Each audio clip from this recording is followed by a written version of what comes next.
Hey guys, just let me know when you want to do bounce. If we need to do it, what do we need to do with that?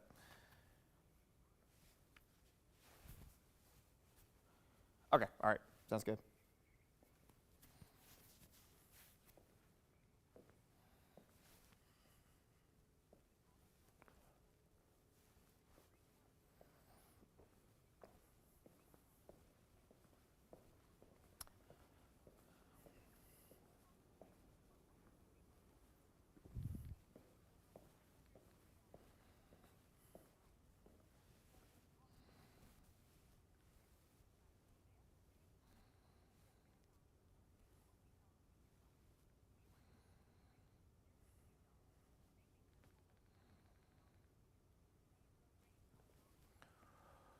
Oh gosh.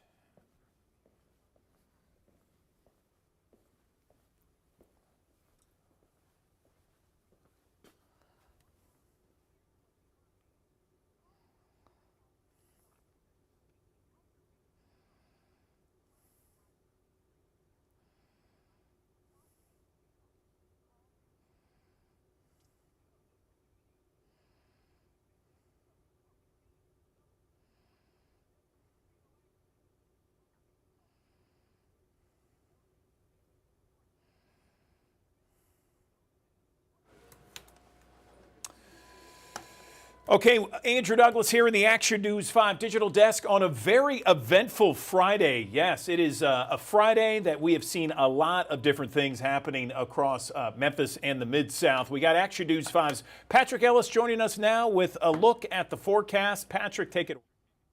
Hey there, Andrew. Of course, like we said, a very active morning. You've seen us here on the Action News 5 digital desk through the course of the morning talking about this global issue with CrowdStrike in association with CrowdStrike, a firewall company that services a lot of corporations, including our main corporation, Gray Local Media. And of course, we've had some issues here, and we'll talk more about that over the course of this morning. But needless to say, thankfully, we're starting to see the systems coming back, and now we can finally look at our traffic and weather maps and things of that nature. And this morning we are tracking some showers across parts of the Mid-South this morning. Primarily, that's going to be across portions of North Mississippi. Remember, we've got a frontal boundary that's still laid out across a good chunk of north central Mississippi this morning. And right on the edge of that boundary, got some showers that have flared up across southern portions of Phillips County, northern Quitman, northern Panola, northern Lafayette, southern portions of Marshall County this morning, even a few showers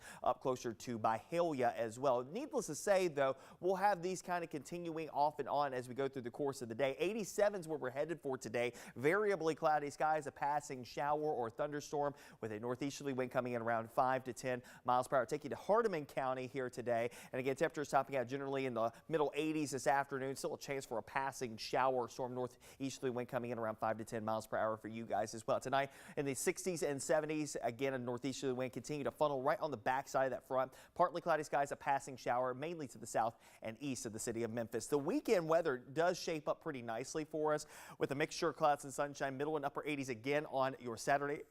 Excuse me, and also for your Sunday as well, but we'll add in a chance for a few more showers and thunderstorms coming back into the fold on the back end of your Saturday and Sunday. High pressure to the south and east of us, which is going to be part of the big story in the extended range. Remember, the weekend is going to trend towards a back and forth between clouds and sun, and occasionally might have to tangle with a couple showers and rumbles of thunder. But you head into the extended forecast next week, it's very active for us and unsettled with high pressure to the south and east, low pressure to the north and west, and a stalled surface front right through here, right across our area. That's what's going to facilitate a daily opportunity for rain and storms for us here in the Mid-South. It really does not change all that much. So our pattern is not going to be switching up in fast order. This may be something that persists for a better part of a week and a half to almost 2 weeks. Let's go hour by hour. This is a look ahead to the extended range. This is looking at Sunday morning. We might be able to get away Sunday morning with no problems, but by Sunday afternoon, some scattered downpours closer to the boundary as we head towards Sunday afternoon. Temperatures in the middle to a few upper 80s. Go into your Monday, starting off quiet, but by the afternoon hours, scattered showers and storms around parts of the Mid-South that will continue into Monday night, into Tuesday night. night into Wednesday. It's a constant opportunity for off and on showers and thunderstorms, but it may not rain constantly at your backyard. So I'd just be prepared for rain and storms off and on over the course of the next couple of days. A lot more clouds, and because of the rain chances, temperatures will run cooler as well. We'll keep you updated on all of that on the Action News 5 First Alert Weather app. Download it in the Google Play Store and the Apple App Store. That's not affected by the CrowdStrike issue this morning. So if you can log on to the app stores, you can download it. And of course, we've updated the forecast right there for your enjoyment here. Here's a look at the 7-day forecast. 87 the high temperature day, 89 tomorrow. We'll go 87 on Sunday. And again, a few downpours from time to time this weekend. I think it's more scattered about through next week. So as you're heading out the door next week, keep an umbrella nearby because you might have to deploy it from time to time as we head through the next couple of days. The extended forecast also featuring highs in the middle and upper 80s. A lot of clouds and occasionally some rain chances to go along with it as well as we head into next week. Reminder, we've got schools getting back into session starting as early as Monday. Corinth and Mark Tree going back into classes next Monday. You might have to tangle with a couple of showers and storms at least through parts of the day as you get the kids back out to the bus stop. Fantastic news. Meteorologist Patrick Ellis giving us a cooler forecast for mid-July. Sure, there's some rain, but we need the rain. Patrick, listen, I appreciate the 7-day. I appreciate all that you've done this morning. Thank you very much. We got some live shots we need to get to, so let me let you go, okay? All right, no problem. All right, meteorologist Patrick Ellis there. I want to go right now to Action News 5's Sydney Gray. Sydney Gray, and let me pull up her shot here. She is at Memphis International Airport, I believe, and I want to get to her, but she is, you know what, we're going to take a short break. We'll come to her in 60 seconds. Stand by.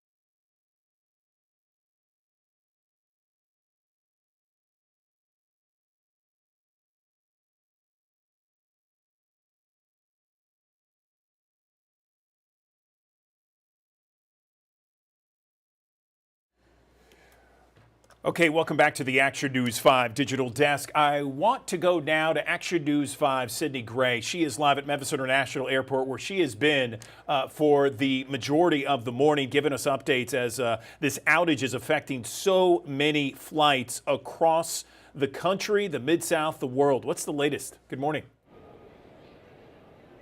Hey, Andrew, good morning. We moved location so you guys could get a better look at kind of an overview of the airport that we see this morning. A lot different than what it looked like between 4:30 and 5, even just 30 minutes ago. But it is still pretty busy here at MEM. Folks are still trying to make their way to the baggage check and then even through TSA. Now, it has been quite the morning for a lot of people. I mean, flights have been canceled. There have been delays. We were following them for you about an hour ago. We know there were 4 cancellations. I just checked, Andrew, and the only cancellation I'm seeing at this point is a cancellation to Charlotte, North Carolina. That's an American flight set for 7:22. This has been kind of going on all throughout the morning, but as you guys realize that you really want to be checking your airline app because things are fluid. The situation is changing as we go. So when I was downstairs, I chatted with the woman. She was coming from DC, or she was here, I mean, from DC, trying to get back to DC. She had just found out moments prior to us talking that her flight had been canceled. And so she was trying to figure out her next move. And the person she was with, her coworker, actually, they were both here on business. They both told me that they are just trying to get back to DC as soon as possible. But, you know, there's issues all across across the country this global issue. And so the man that I talked with, Andrew, he actually works in IT. And so he said, well, this was a surprising situation. He wasn't really shocked by what's going on. And he really talked about issues that can happen like this, how it relates to cybersecurity and things like that. And so I'm really interested to share his story later in the day, but he offered a great perspective. But right now, he's in line and trying to make sure he can get back to DC today.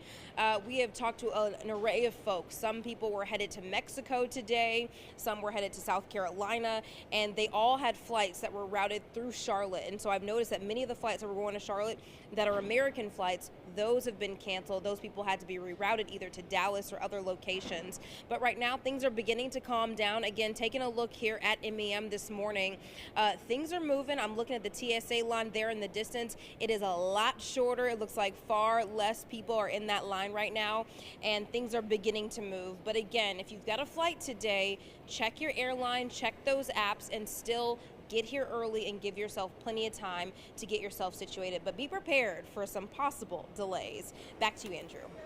Okay, thank you, Sydney Gray. I appreciate the update there on Memphis International Airport. You have been excellent when it comes to giving us live real-time updates on the outage and how it's affecting so many airlines. Sydney, thank you. Okay, so right now, let's go to Action News 5's Taylor Tucker. She is live outside the Crump District of the Memphis Police Department, and she is reporting to us exactly what is happening there in terms of anything disrupting services with MPD. Taylor, what can you tell us? Good morning.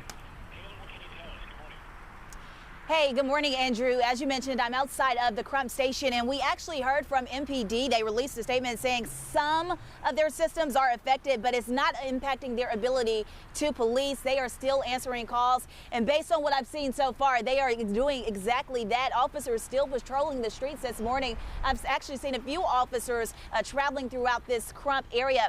Even officers checking in and out, clocking in, I should say, of work or clocking into work here at the Crump station. In addition to that, I'm seeing several city services still operating, like MATA. I saw a few MATA buses traveling through this area. I saw a garbage collection running, truckers along their morning route making those necessary deliveries. So it seems as if things are trying to return to normal this morning. But as far from the officer's perspective, they're out there this morning making those necessary, answering those necessary calls and going to where they need to be. I'm outside of the Crump station, Andrew. Okay, and are you seeing anything else? I know in one of our live shots with you, Taylor, you were showing traffic running smoothly. You mentioned that MATA buses are running. You've seen a few at your location. Anything else you can tell us about where you are in that specific location, Taylor?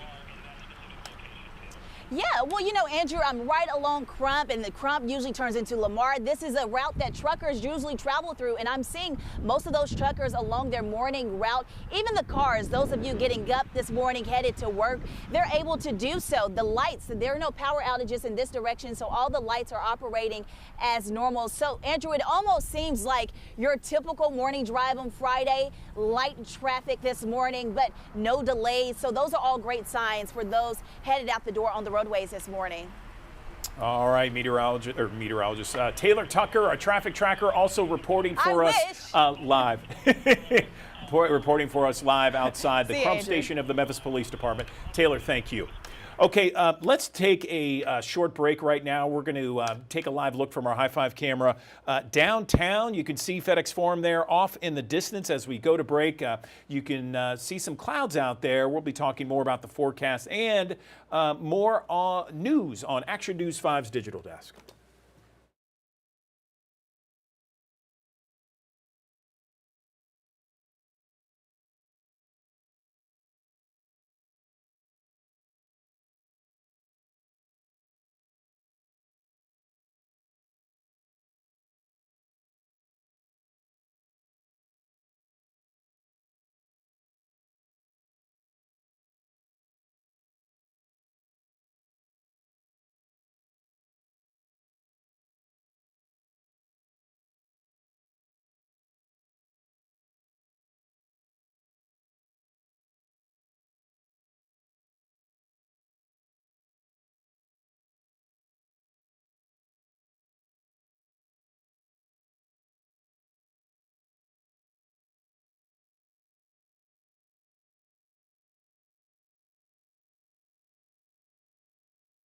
Appreciate it.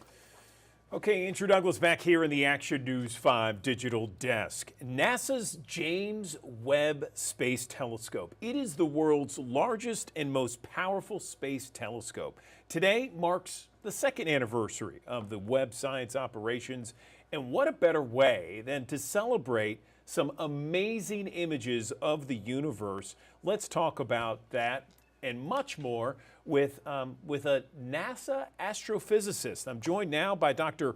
Mark Clampin. He's Director of Astrophysics at NASA. Mark, good morning. How are you? Good morning. I'm fine, thanks. How are you? I'm doing great. I'm really looking forward to this interview. I'm excited to hear about the James Webb Telescope. I've been following this for a while. I used to cover the NASA program when I worked down in Orlando. But I'm excited to see what kind of images. Tell me about this second anniversary and what it means for space, NASA, and everyone that's excited about this. Good morning. Good morning. So we're really excited to unveil this second anniversary image from Webb. It's a very special subject for us. What you're seeing is two merging galaxies, and Webb's special infrared sort of insights into what's going on here. So this object has long been known to astronomers as the penguin in the egg. And if you look at it, you can kind of see why. On the right, you see this sort of white egg-like structure, which is, a galaxy composed of very old stars. And on the right, you have this very strange looking structure that sort of resembles the shape and appearance of a penguin. And what's happening here is you're seeing two very large galaxies merging and combining. And the galaxy on the right, once upon a time, was a spiral galaxy, just like our own galaxy. But as it merges with this other galaxy, it's being torn apart by the gravitational forces.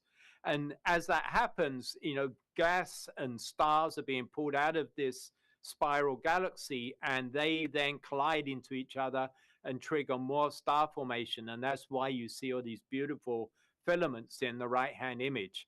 This is a key and important step in the evolution of galaxies. And this is how we get supermassive galaxies, through these mergers of what are already very massive objects. I loved looking at that. I appreciate you sharing that penguin and the egg image there. Yes. How old is that? A lot of times for our audience out there, and we have thousands of people that watch us on the digital desk, a lot of time these images are very, very old because it's so far away. Is that the case here, or is it closer? So the particular object we're looking at is about 300 million light years from our solar system.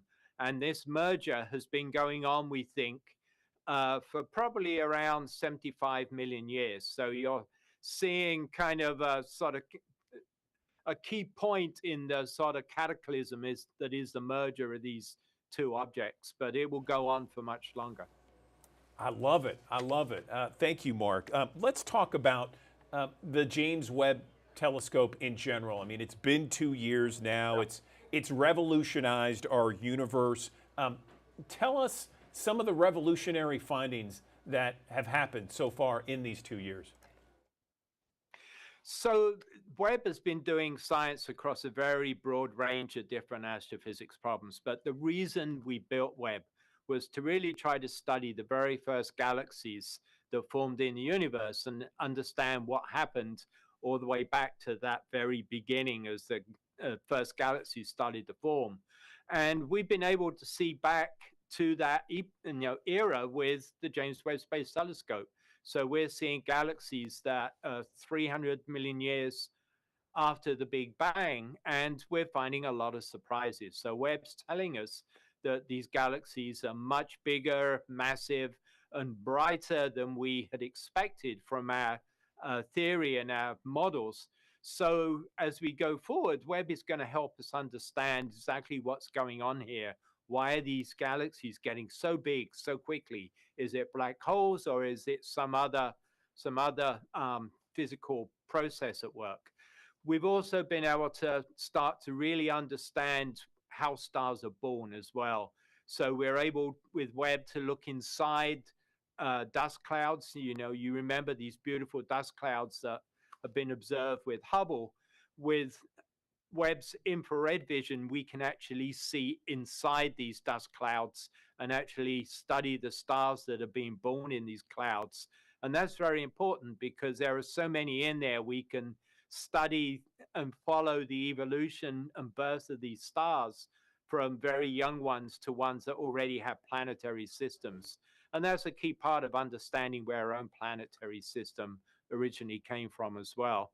And then I think that for me, one of the really exciting things is that for the very first time, we can start to study the chemistry of the atmospheres of planets around other stars outside our own solar system and see how that compares to what we know about our own solar system. It's fascinating stuff. I mean, in addition to some incredible images and some incredible video that you're sharing with us, Mark, the kind of science that's developed and that's studied with the James Webb Telescope is incredibly fascinating to me. Is there a hope that we learn something maybe more profound in the lifetime of this telescope? Absolutely. I think as we put together the pieces of what happened at the very beginning of the formation of galaxies in the universe, that really will tell us how the universe started and how galaxies first formed. And right now, we still have a lot of gaps. We don't really understand what's going on there. And Webb is really providing us with these new insights that will give us what I think is very, very profound view of what happened at the beginning as these first galaxies formed. It's also going to allow us to really understand the range of planets around other stars in our own solar system. We already know there's something like 5,000 planets around other stars that we've been able to confirm. And for the very first time in Webb, we can actually start to make a very serious study of a large number of these. And that then allows us to really understand more about how our own solar system formed and basically how you get habitable planets that life could have formed on. I love looking at those images right there, Mark. And, I'm curious because, science at times and scientists can be pretty entrenched in what they believe. Since the James Webb Telescope was launched, has there been a change in any theories or anything that's, been thought of one way, but the James Webb Telescope made us think another way? I think, again, coming back to the very early stages of the birth of the universe, we certainly had a picture of what we thought was happening. And the first Webb observations are telling us that there are clearly gaps in our understanding and that we have to make more observations with Webb to really piece together exactly what's going on there and how these first galaxies formed and evolved. So it's really creating, I think, new mysteries that we can solve with this telescope as we make more observations. How long is the tenure, the lifetime of a James Webb Telescope? And I understand it's working kind of in conjunction with other telescopes to explore the universe, right? Tell me about that. Yeah. So Webb is 1 million miles from Earth, and it uses propellant to stay in the orbit that it's in. So we estimate right now that it will stay there, be able to stay there and maintain its orbit for about 20 years. It also works in partnership with other NASA missions. So the Hubble Space Telescope observes in the visible, and other telescopes like Chandra observe in the X-rays. So a good example of how we put stories together and really understand what's going on. One of these very first galaxies that we've been studying with the Webb telescope has been found by Chandra to be emitting X-rays that are consistent with a black hole at the center of this galaxy. So that's telling us more about the puzzle of what's going on there. So these telescopes all work in concert to provide different pieces of a puzzle and help us understand as a whole what's going on when we look at a particular problem.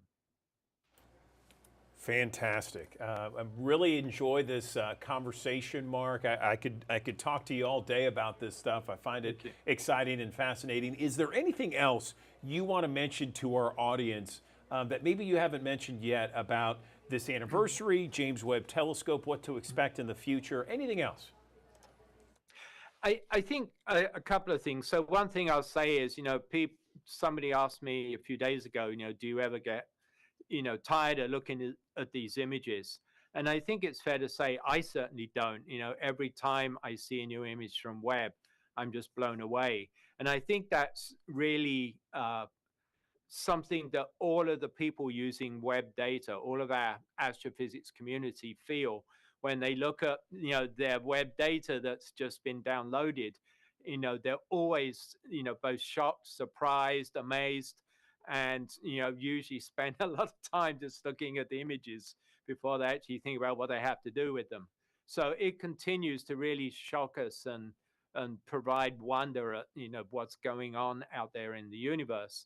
The other thing I would just say is I really encourage people to go to the nasa.gov/web site and take a look at some of the other images. And we have lots of data there that you can look at, was taken by Webb, and there's very detailed explanations of the science that's being done with those images. He is the Director of Astrophysics with NASA, Dr. Mark Clampin, joining us on the Action News 5 Digital Desk to talk about these new breathtaking images from the James Webb Telescope. Mark, thank you so very much. We appreciate it. Congratulations on all the success of the telescope, and we look forward to having you and some of your colleagues on in the future. Thanks very much. Thank you very much.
Good morning. Welcome back to the Action News 5 Digital Desk. I'm looking forward to this next interview because I found it so timely with what we are dealing with now, with a ramp up to a big contentious presidential election in November. Some of the rhetoric is very much over the top. It's very heated. It's very partisan. And oftentimes there are just situations where people get very upset at the other side. They get very frustrated. They get very triggered, and they want to cancel, and among other things, or sometimes even worse. Well, there are ways to disagree without disrespect. There are ways to do things that are not so volatile, I guess you could say, for lack of a better term. There, in fact, is a book that is titled Disagree Without Disrespect: How to Respectfully Debate Those Who Think, Believe, and Vote Differently from You. The author of that book is joining me now, Philip Blackett. He is the author joining us on the Digital Desk. Philip, good to have you on the Digital Desk. So tell me some of the reasons behind writing a book like this. Well, good morning, Andrew.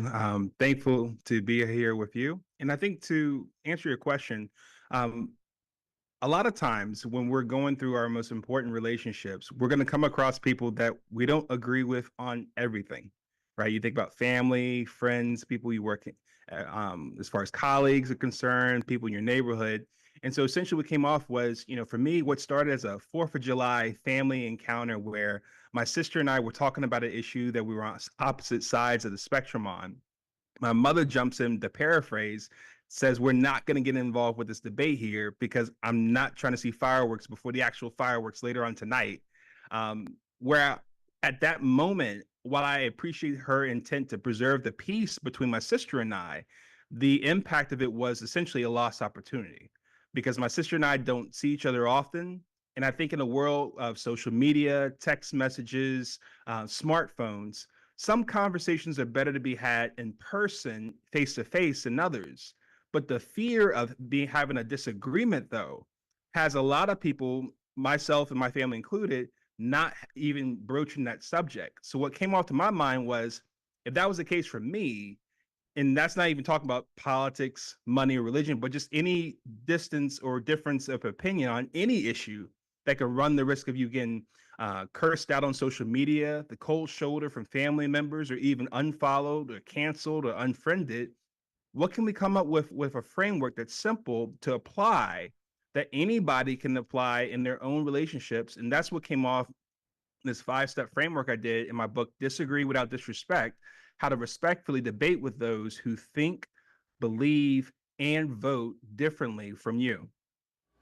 I love it. And, given the course of where we are, not only, you mentioned, not only the political climate, which is so heated right now, but also just, everyday things, whether it's sports, whether it's, how to raise your child, what have you. People get very upset when others just don't disagree. And I'm from a generation where, it's okay to disagree. It's okay to be respectful and disagree. So I appreciate your book taking us back to those times. You have in that book a 5-step framework for practical applications. Tell me more about that. Sure. So I think when you think about it, there's 5 steps to go about this. The first step is we should separate the idea or belief from the identity of the believer. The reason why that's important, Andrew, is the thought of, depending on the issue at hand, the person you talk to, that issue you talk about, that person may be so intertwined with what that is that it becomes essentially who he or she is. And so to criticize that idea comes off as criticizing that person or hating that person, which is very easy for them to get defensive, raise their wall up, be more aggressive towards you, and maybe even name call, where now the debate is no longer a debate, it's now gotten personal. Step number 2. I was gonna let me jump in for a second. So how do you bring down the temperature of that? If someone says, "Well, I disagree with this," and the person that you're disagreeing with says, "Hey, that's who I am," how do you bring down the temperature of that? So we have to acknowledge that, there's a lot of ideas that we are very tied to that mean a lot to us, and that's not a bad thing. What is important, though, is being able to underscore that we're talking about the idea at hand. And this gets into step 2, I would say, where 2 things can be true. I can disagree with your idea, Andrew, and I can still respect and love you as my friend. So something that I was taught in church when I was growing up in Memphis was hate the sin, love the sinner. So it could be a place where I can disagree with an idea, but be very clear to the person that my love for you is not contingent on whether or not we agree. We can still talk to one another, be friends, have fun, work together, even if we disagree. Because I would think to myself, there's a lot of relationships, especially marriages out there, that have gone the distance 5, 10, 20, 50 years down the line. And those people didn't agree on everything, but yet they're still together. So what can we learn from that and apply to our relationships with people that we aren't married to? So you grew up in Memphis, huh? I grew up in Memphis. I was raised by my mother and my grandparents. We used to watch Action News 5 with my grandparents every night at 5 o'clock and 10 o'clock if my grandmother would let me. So this is definitely a personal thing to be able to share this with you. Fantastic. Okay, good stuff. Appreciate that. So take me through. So we got that step. What's the next one? So step number 3, when you set the groundwork, the stage where we can actually have a talk on the actual issue at hand, we're not getting personal, we're not going to demean anybody. Let's discuss and debate the idea at hand based on its merits. What do I mean by that? We're talking about including facts, logic, research, reviews, performance, results. Like try to make this as objective of a comparison or debate as possible. What we don't want to get involved with, Andrew, is name calling. Because once you get involved with calling people outside of their given name, it's no longer a debate. It's now gotten personal and borderline ugly. We don't want to go into that sort of realm, but we want to keep it on a apples to apples comparison of the issue at hand. I love that. I know we have 3 more points. We're running out of time, so I'll let you get to those 3 points. Yep. So there's actually 2 last points. So basically, at the end of the debate, let's do what we did when we were, playing sports as a young person. At the end of the game, win or lose, what did we do? We shook hands and said, "Good game." Good sportsmanship was appreciated back then when we were playing sports as a young person. Good sportsmanship is appreciated now when we're adults having these type of debates because no one likes a sore winner, no one likes a sore loser. But more importantly, step number 5, appreciate the person afterwards. Keep the door open for continued conversation because hopefully the relationship between you two is more important than who's right or who's wrong. It sounds like common sense. I mean, it sounds great. And it's a breath of fresh air to hear you, Philip, talk about that. And I really hope that this book, just resonates with so many people out there. Of course, we have thousands of people watching us here in the Memphis and Mid-South area. Where can people pick up your book? And are you going to be around town anytime to do some signings? So I would say the best place to find it is on Amazon. So you can look up the book titled Disagree Without Disrespect, How to Respectfully Debate with Those Who Think, Believe, and Vote Differently from You. Or you can look it up by my name, Philip Blackett, PhilipBlackett. And I still have family in Memphis. Don't have plans in the near future, but would like to go sometime soon to be able to visit. But yeah, Amazon's the best place to go to find my books or to go on my website, philipblackett.com. Before I let you go, Philip, was there anything that surprised you putting this book together? I think the timing, because, when I was growing up in Memphis politics, there's always disagreement. I think what's surprising now is that with social media, with the news cycle the way it is now compared to 30 years ago, disagreements are much more volatile and they're much more personal. And so I think for me, the timing of the book, where it primarily was supposed to help me, I realized was just a greater need for a lot of people beyond just myself. He is Philip Blackett, and he has written a new book that everybody should at least check out and read a little bit. Disagree Without Disrespect, How to Respectfully Debate Those Who Think, Believe, and Vote Differently from You. Really appreciate you coming on the Action News 5 Digital Desk. Good luck, congratulations as you talk to others about that 5-step way, that 5-step framework for practical solutions so that we really respect everyone, even though we disagree. It's for me, it's not a problem. It's not an issue. I do this all the time. But for so many others, it's so hard to do. And I really hope it resonates with so many others out there. Thank you so much for writing it, Philip, and best of luck to you.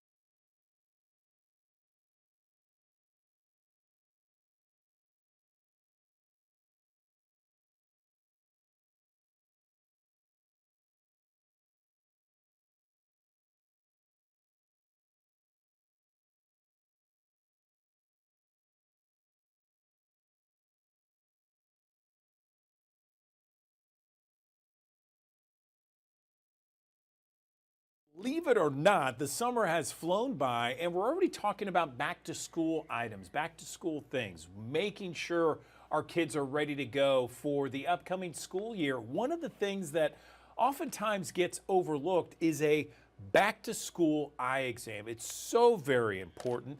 I'm joined now by Dr. Stephen Reed, who can talk more about the importance of an eye exam for all those kids going back to school. And Dr. Reed, good morning to you. I would think that that can really, really have an impact on learning, classroom activity, all sorts of things, right? Good morning. Oh, absolutely. Yeah, you're very right on that. Yeah, an eye examination is not only an important checklist item, it's an essential item. And let's take it back just a moment. There's two main reasons for that. And I want to go back to more of that preschool years, and then I'll talk about how it affects the grade levels. But when a child is born, their vision is not supposed to be 20/20. But just like the rest of their bodies develop, but so does their visual system. Well, if there happens to be something that's affecting that child's vision, then that can change that pathway to that visual system so that down the road, whenever the elasticity of that process completes, then some of those vision disorders can actually be locked in. So it's very important to catch it even before school starts. Then once school does start, it's critical for learning because it's estimated that 80% of what a child learns is through their vision. So we want to make sure we level the playing field. If there happens to be a vision disorder, let's address that. Let's give that child every chance to succeed in the classroom. Absolutely, 100%. And Dr. Reed, let me ask you this because I'm curious. Over the last, I don't know, 20 years or so, with the advent of smartphones, how has that changed the eye exams when it comes to students, when it comes to some of those teens out there? Are they more deficient with their sight? Explain, and can you also explain how important it is to catch that during these back to school eye exams? Yeah, absolutely. And so if you think about the way the normal eye works for a moment, anything you look at within about 20 feet or closer, the internal eye muscles have to tighten up in order to focus in to see that clearly. So kind of like focus in a camera. And the visual system is made to be very flexible so that you can look up close and you can see, and you can look far off and you see there, and it goes back and forth. But if we spend hours and hours and hours, especially as children, on these up close devices, then the visual system can actually kind of get locked into that. And you can have initial issues such as eye strain or headaches. Well, your brain can say after a while, let's just stop with all the strain and let's just make you nearsighted. And so the child becomes nearsighted. So now, yeah, up close is nice and comfortable, but the distance is blurry and they have to wear glasses or contacts all the time. So if we catch this early, we can catch the early signs of eye strain, and then we can mitigate that. Many times we can decrease or slow that process down and help the child have a much better vision down the road. And I might say real quick, this is useful for adults as well as children. There's a technique we have called the 20-20-20 rule.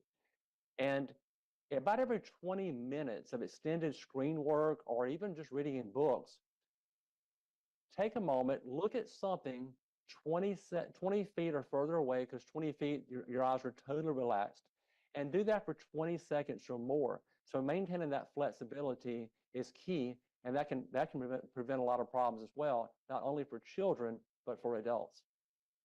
Oh, real quick, one more thing too. You mentioned earlier about the impact. We right now see double the amount of nearsightedness in this decade versus the previous decade. So it's absolutely making a difference. I bet it is. All right, so we have thousands of people that watch us each and every morning here on the Digital Desk, Doctor. If someone is seeing this and thinking, okay, I need to get my kid to an eye doctor as quickly as possible, get them before they start classes, how do they begin the process? How should they, look for something like that? Yeah, well, the American Optometric Association website, which is aoa.org, has a wealth of information. And there's also a doctor locator. So in case you don't have a family eye doctor, you can type in your zip code and a list of doctors near you will populate. And so that'd be the first thing, is just to hop on there. It's also a great source of other eye health information. So I would encourage you to start with that. Okay, anything else, doctor, before we let you go? Well, I would say, since we're talking in Memphis, don't forget about Southern College of Optometry, which is there in Memphis. And they also can do a wonderful job and do a wonderful job in taking care of the community. All right, Dr. Stephen Reed, we appreciate you. Back to school eye exams, so important for all those kids out there across the Mid-South. Thanks for your time, doctor. Appreciate it. Hey, thank you for having me.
Believe it or not.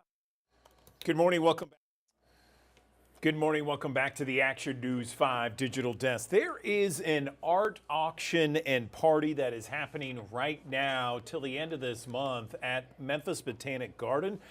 I'm joined right now by Carly Zamora. She is the adult education coordinator there at Memphis Botanic Garden. Such a gem in our area, and I see behind her she has some of that art. I bet that art is up for auction. Is that right, Carly? Good morning. Hi, good morning. Yeah, absolutely. So we kind of decided today that we wanted to give you guys a taste of what our art auction actually looks like. So the art auction itself is actually called Incognito. That is going to be all of our different pieces in our gallery, and we just wanted to show you guys a little tasting.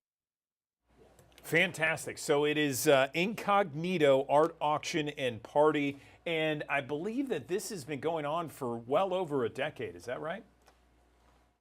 It has. So I believe it's been about 12 years that the Memphis Botanic Garden has been doing Incognito. We actually partner with Artist Link.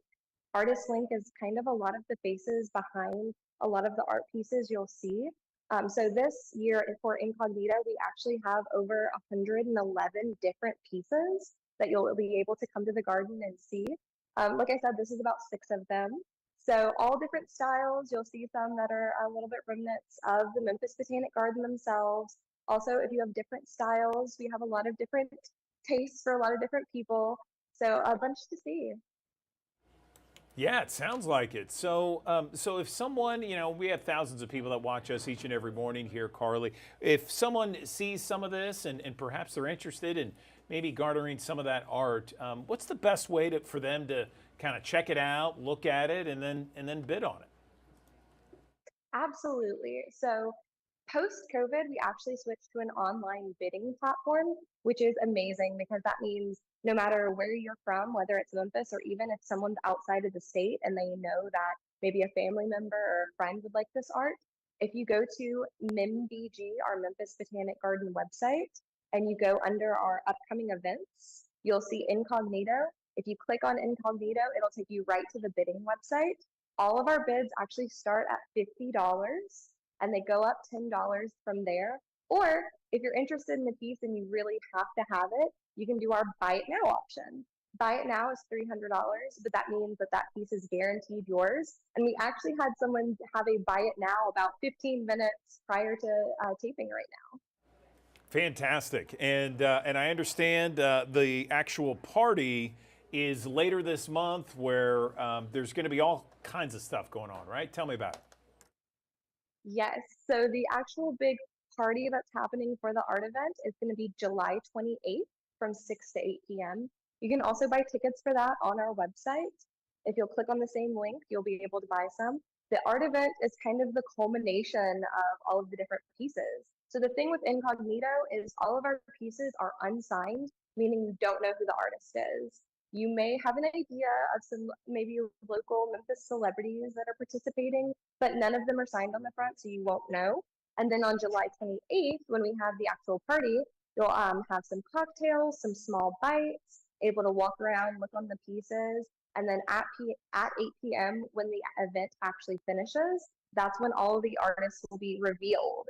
So any artists that participate and come, a lot of times they dress incognito as well in their own fun costumes. We've had a lot of different fun dress up situations in the past. And we have them stand by their art pieces and they're able to have like the grand reveal when the clock starts at 8 p.m. That's fantastic. I love it. What else can we talk about, Carly, with relations to this art and the party that's scheduled for later this month? Yeah, absolutely. So, like we were saying, Incognito is in partner with Artist Link. It's a group that we work with pretty often. Artist Link is actually most of these pieces, like we said, but we also get a lot of pieces from people participating in our art classes here at the Memphis Botanic Garden. So we have several art classes led by a few different artists, oil, acrylic, watercolor, and students that actually came and learned these techniques in our classes then we're able to apply them to art pieces and enter our show this year. So that's something else cool that you can do if you maybe want to get your hands on trying different art styles and you've maybe tried one in the past but you want to try watercolor, or if you want to try and make some pieces like the ones you see behind us. That's a really cool opportunity for people is to come do our art classes. What is the website again, Carly? Absolutely. So you can either Google Memphis Botanic Garden and it should be membg.org. And that way you can log on, see all of our different events going on. You can see all of our upcoming classes, anything that you could kind of want to try. And then if you also wanted to buy our tickets to Incognito or see the pieces, all of the pieces are on the website under the Incognito tab. And that way you can see maybe something catch your eye. Absolutely. Okay, there's some nice, definitely some nice art behind you.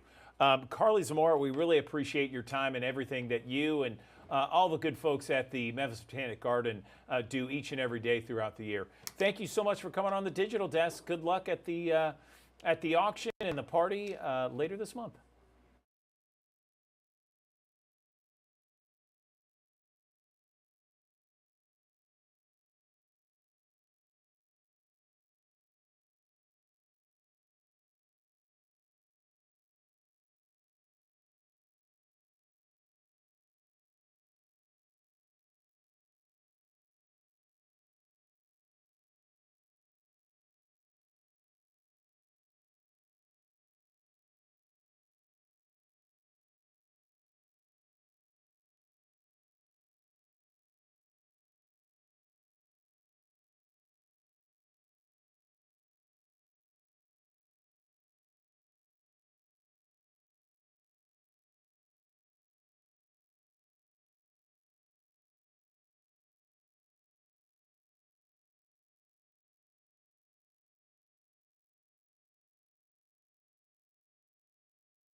All right, welcome back to the Action News 5 Digital Desk. I'm Andrew Douglas. We've been talking all summer long about the concert series that's happening at Overton Park Shell. And now that the summer concert series has come to a close, the staff there is doing some other things. And of course, there's the fall concert series that's underway. But let's check in with our friends at the Overton Park Shell. I'm joined now by Shelby Smith.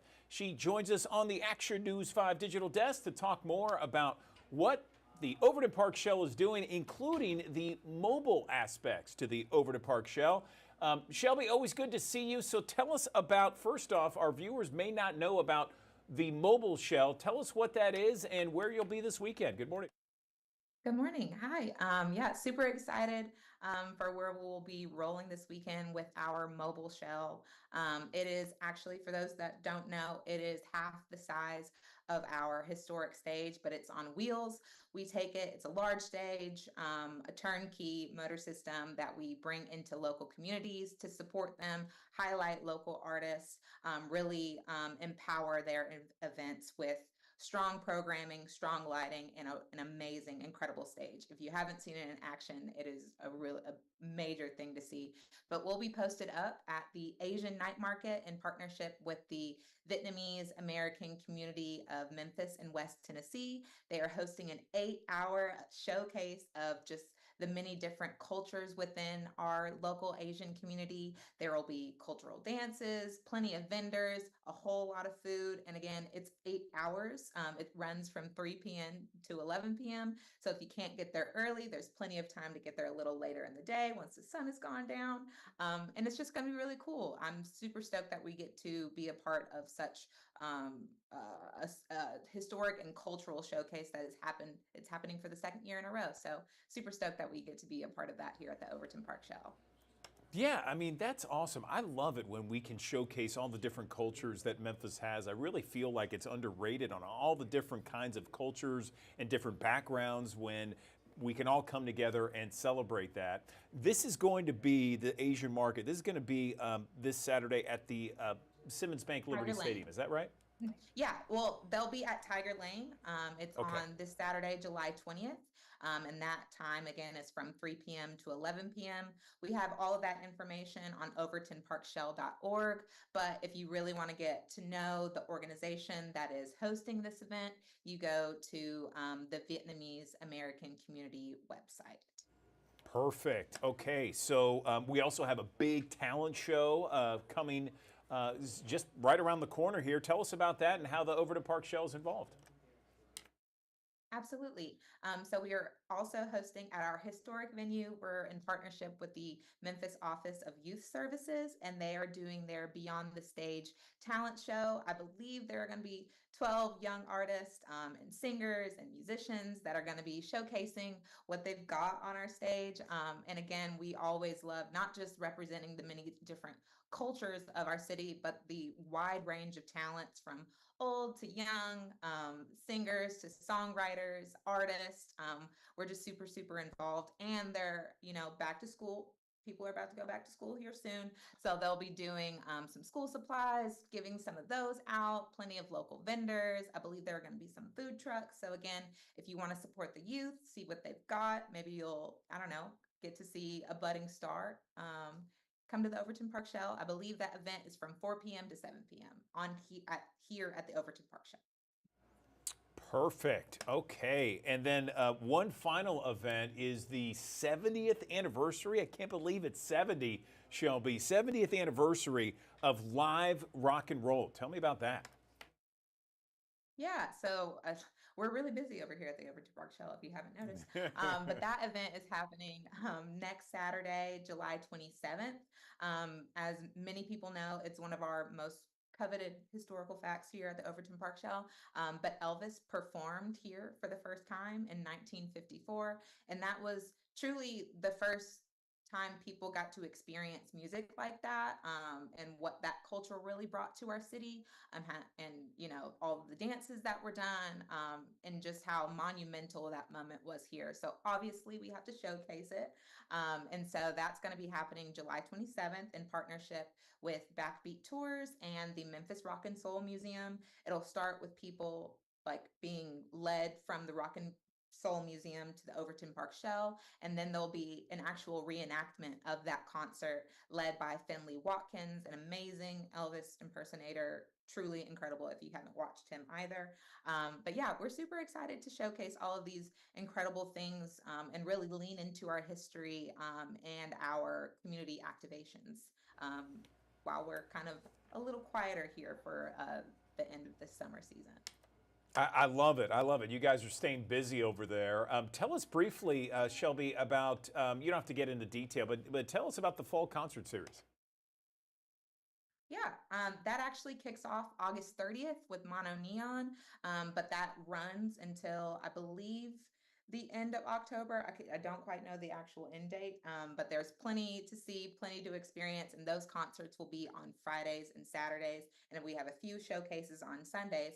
But before our Orion Free Concert Series kind of kicks off, we also have our first Shell Yeah concert featuring Sierra Farrell on August 24th. We are so excited to have her. She has blown up, and she is truly so whimsical with her country Americana sound. So again, August 24th is for Sierra Farrell, the Shell Yeah Show, and then our Orion Free Concert Series kicks off on August 30th. I could say Shell Yeah all throughout the year because you guys are bringing it all throughout the year. Shelby Smith, really appreciate everything you do. I say it every time. You guys are a treasure here in Memphis, and so thank you for all that you and the staff does at Overton Park Shell. Real quick, give us the website so people can check out all the info. Yep. If you're looking to learn more about what we do and where we're going to be, go to overtonparkshell.org. All right, Shelby Smith. Appreciate it as always. Thanks so very much.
Thanks for joining us here on the Action News 5 Digital Desk. Temperatures are going to work their way back up through the 80s as we go through the afternoon hours. It depends on where you are, how things will play out for us with the northeasterly wind coming in around 5 to 10 miles per hour tonight.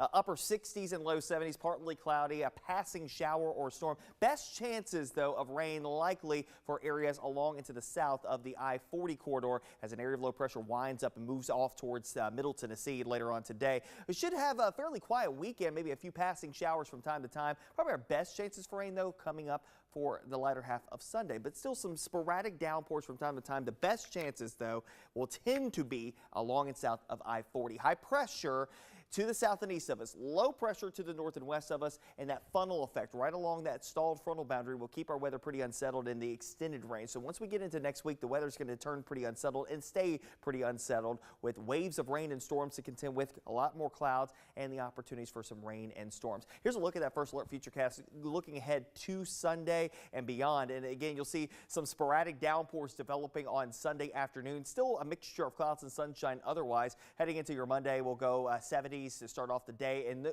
notice by the afternoon, we may get out the door fine on Monday, but the afternoon may turn wet. And for some folks who are going back into classes next Monday, may have to deal with that and continue that trend even into your Tuesday. We'll be adjusting the rain chances as we move forward. It looks like, though, that there will be several waves of rain and storms to contend with, especially as we head towards the mid portion of next week. Cooler temperatures will also follow suit along with it as well. All of that to say, you know, one way to stay up to date is on the Action News 5 First Alert Weather app.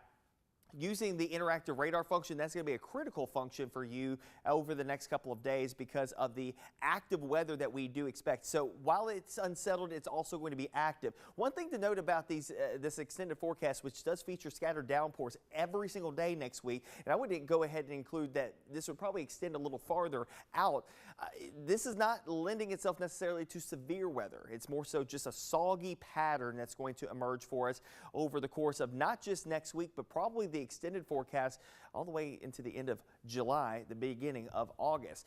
As far as the weekend's concerned, this might be the last time you see a lot of sunshine across the area, but even some folks may stay with more clouds than not. So depends on where you are, how things will play out. But at any rate, a mixture of more clouds than sun here early on, a little bit more sunshine on the backside of your Friday as the area of low pressure finally starts to make some progress off to the north and east. Best rain chances south of the Memphis area heading into your Friday. Saturday, Sunday, we'll have some sporadic downpours in some locations, 20 to 30% chances for rain there, 40 to 50% rain chances on the week ahead forecast, maybe even Tuesday, Wednesday of next week, talking maybe upwards of a 60% rain chance as temperatures come down into the lower 80s during that time frame. The rain chances will taper a bit, but still stay part of the forecast as we go into next Friday, Saturday, and Sunday with a lot of clouds lingering across the Mid-South. The unsettled weather likely to continue.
All right, good morning. Welcome back to the Action News 5 Digital Desk. There is a Memphis Police Hiring Expo that is happening tomorrow morning beginning at 11, going until 3. I'm joined now by a couple of people that have more details on this expo.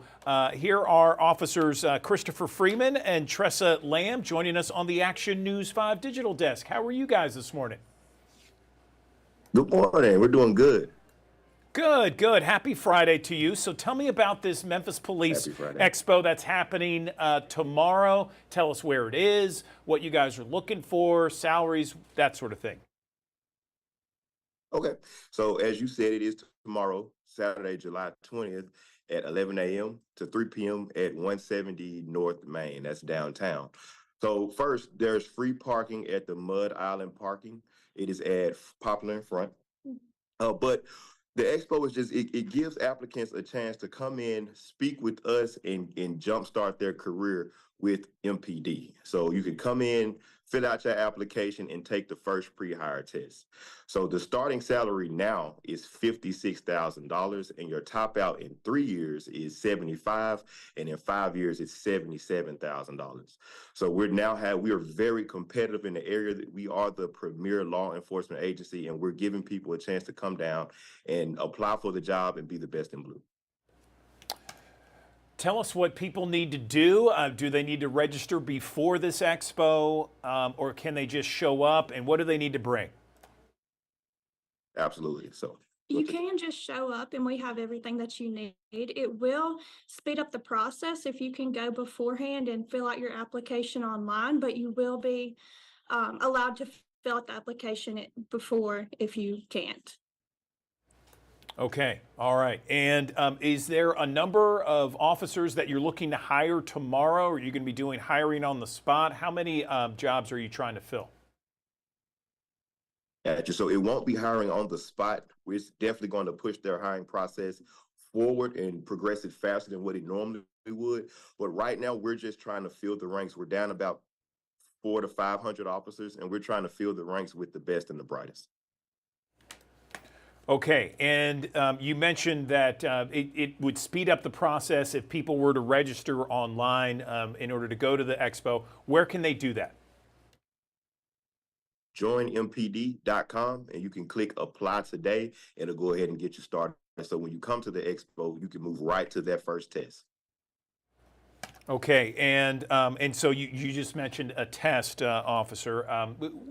Is there going to be tests done there, screenings, what have you? Take us through it. Yeah, so there will be a test done there. It's the first test we call the E-Skill Computer Aptitude Test. And it's basically testing your reading comprehension skills and grammar, because you know that's an important part of police work. But that is the first test you'll take at the expo. And then once you leave the expo, you'll be in the background phase, and that's how we'll move you through the process from there. Okay, and this is at 170 North Main Street. Can you tell us exactly where that is?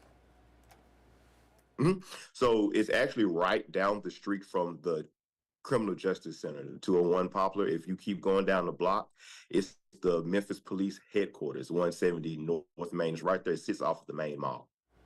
Right Okay, across from starting City Hall, actually. Gotcha. Okay, so starting pay is $56,249. You mentioned after 3 years, $75,609. Anything else you want to mention about this expo? Again, this is happening Saturday from 11 to 3, 170 North Main, downtown Memphis. Anything else you want to mention before we let you go? Yeah, so we're just looking for everyone to come out. Go to joinmpd.com to start your career with the best in blue. Okay, Officers Christopher Freeman and Tressa Lamb, we appreciate your time. Good luck tomorrow on the Hiring Expo, and thank you for all that you do for Memphis and the Mid-South. We appreciate it. Thank you for having us. All right, thank you. Another live look from our High Five camera here in Midtown Memphis, where it is 73 degrees at 8:08. Back with your forecast and more Action News 5 right after this.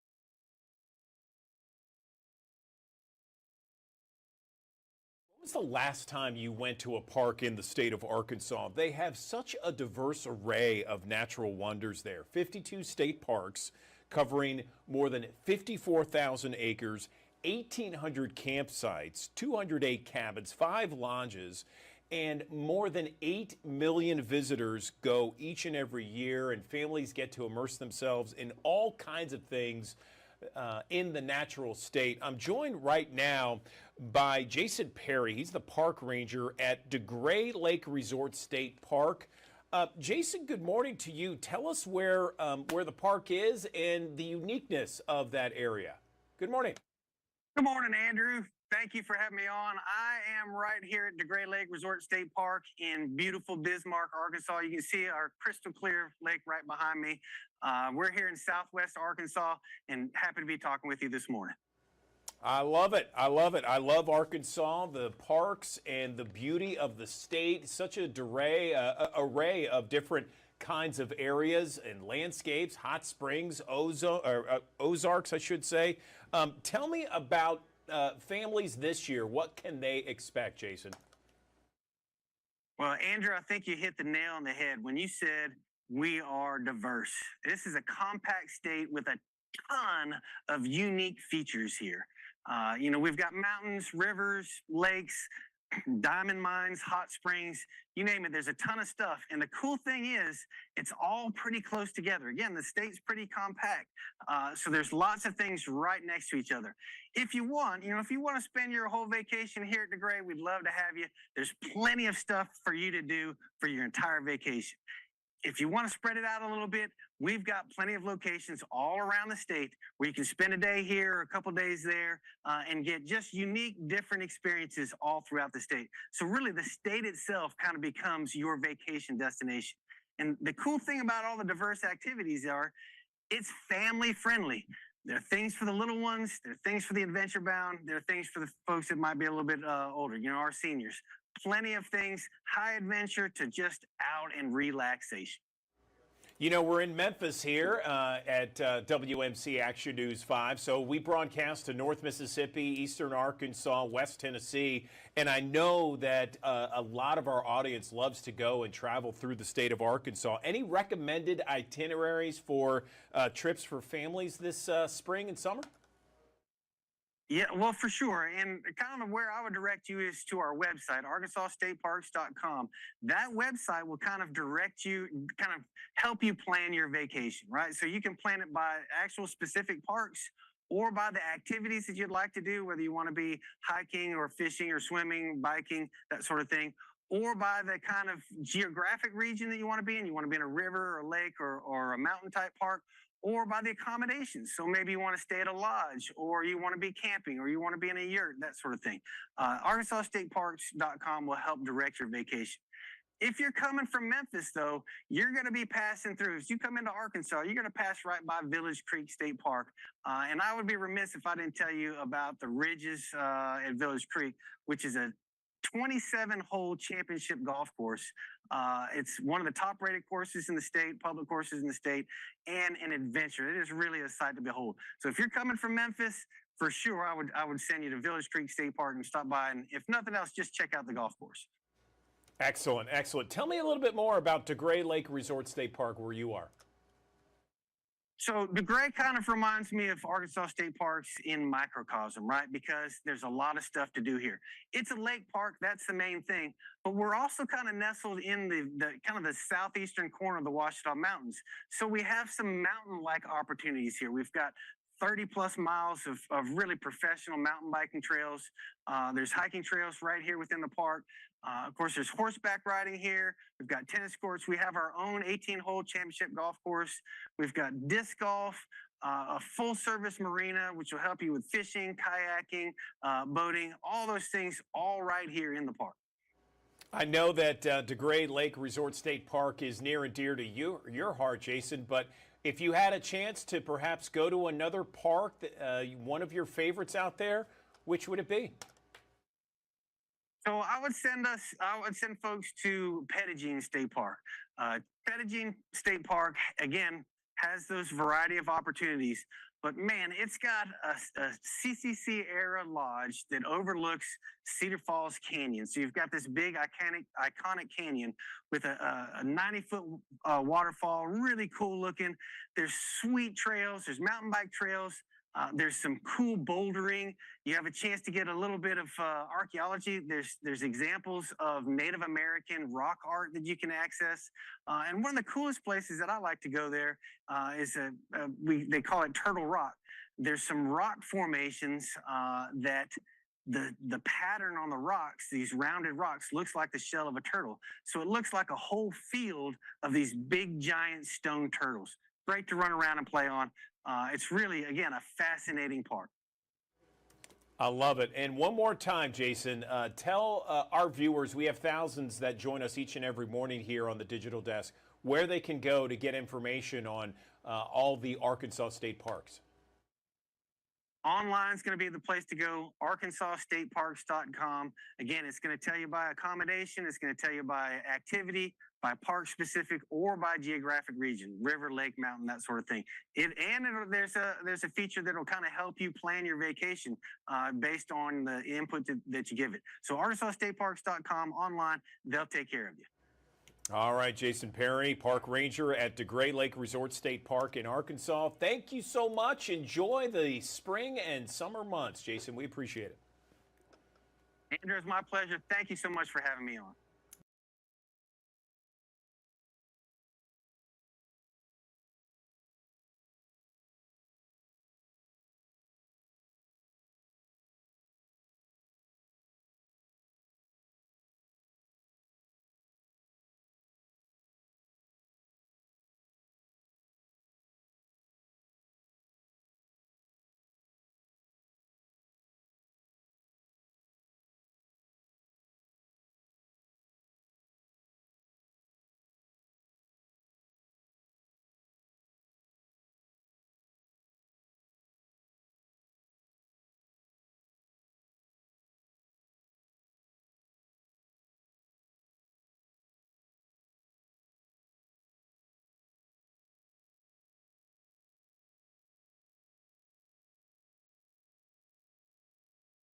We are talking with someone within the Methodist Transplant Institute who donated one of her kidneys to a stranger about 7 years ago.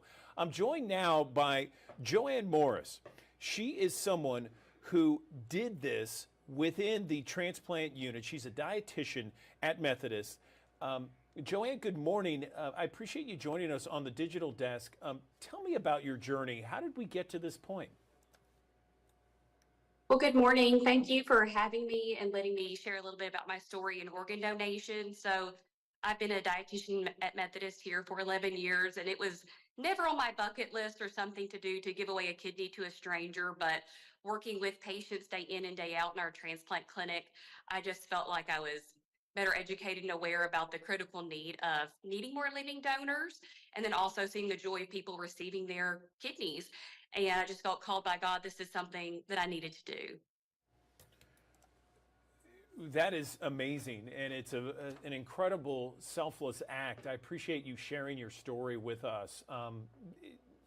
And so was it just working day in and day out at the Transplant Institute where you just felt called to give your kidney to a stranger?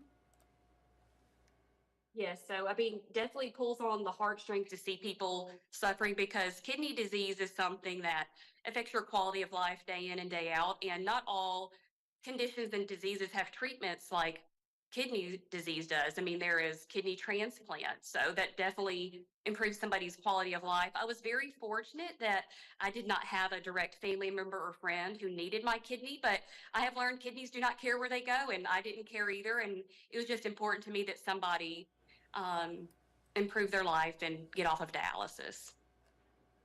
Wow. Okay. So tell us about the recovery process, because I think a lot of people would be very intimidated with the idea of being healthy and then deciding to give a kidney to someone who they don't know, and that whole process. What's the recovery, and what was the recovery like for you?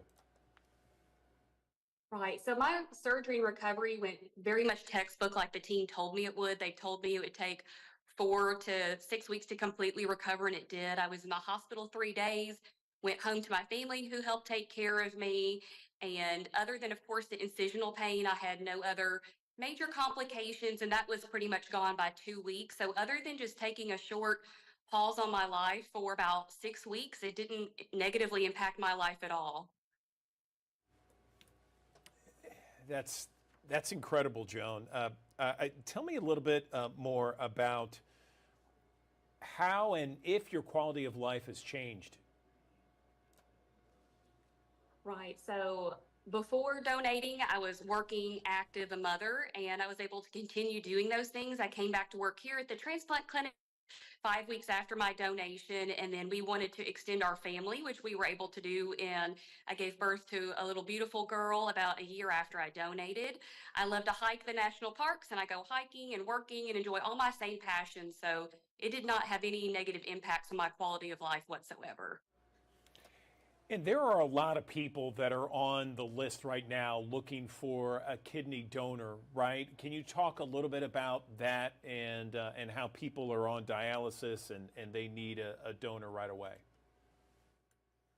Right. So living donation is the best option. It gives you so many more years of quality of life, 15 to 25 years from a living donor kidney, which is amazing to think that you can give somebody an extra 25 years of those big milestones and small moments with their families. Dialysis, of course, is a great way to maintain your life till a transplant, but it's not optimal quality of life. And so that's where living donors and deceased donors can come in to kind of bridge the gap. What do you wish everyone knew about organ donation? Maybe some misconceptions out there. Right. So some misconceptions is you don't have to know you're a recipient. Kidneys go. Number two, you don't have perfect health. I've definitely, working with the transplant team for the last 11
Thanks for joining us here on the Action News 5 Digital Desk. Temperatures are going to work their way back up through the 80s as we go through the afternoon hours. It depends on where you are, how things will play out for us with the northeasterly wind coming in around 5 to 10 miles per hour tonight.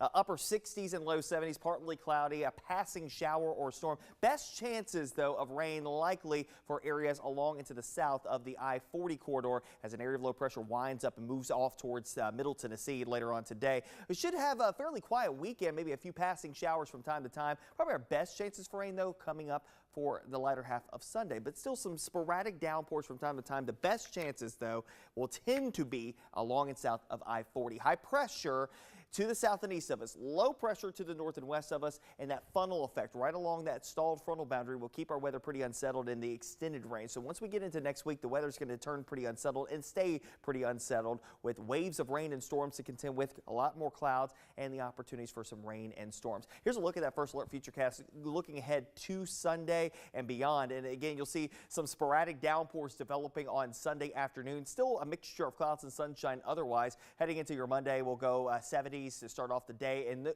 notice by the afternoon, we may get out the door fine on Monday, but the afternoon may turn wet. And for some folks who are going back into classes next Monday, may have to deal with that and continue that trend even into your Tuesday. We'll be adjusting the rain chances as we move forward. It looks like, though, that there will be several waves of rain and storms to contend with, especially as we head towards the mid portion of next week. Cooler temperatures will also follow suit along with it as well. All of that to say, one way to stay up to date is on the Action News 5 First Alert Weather app.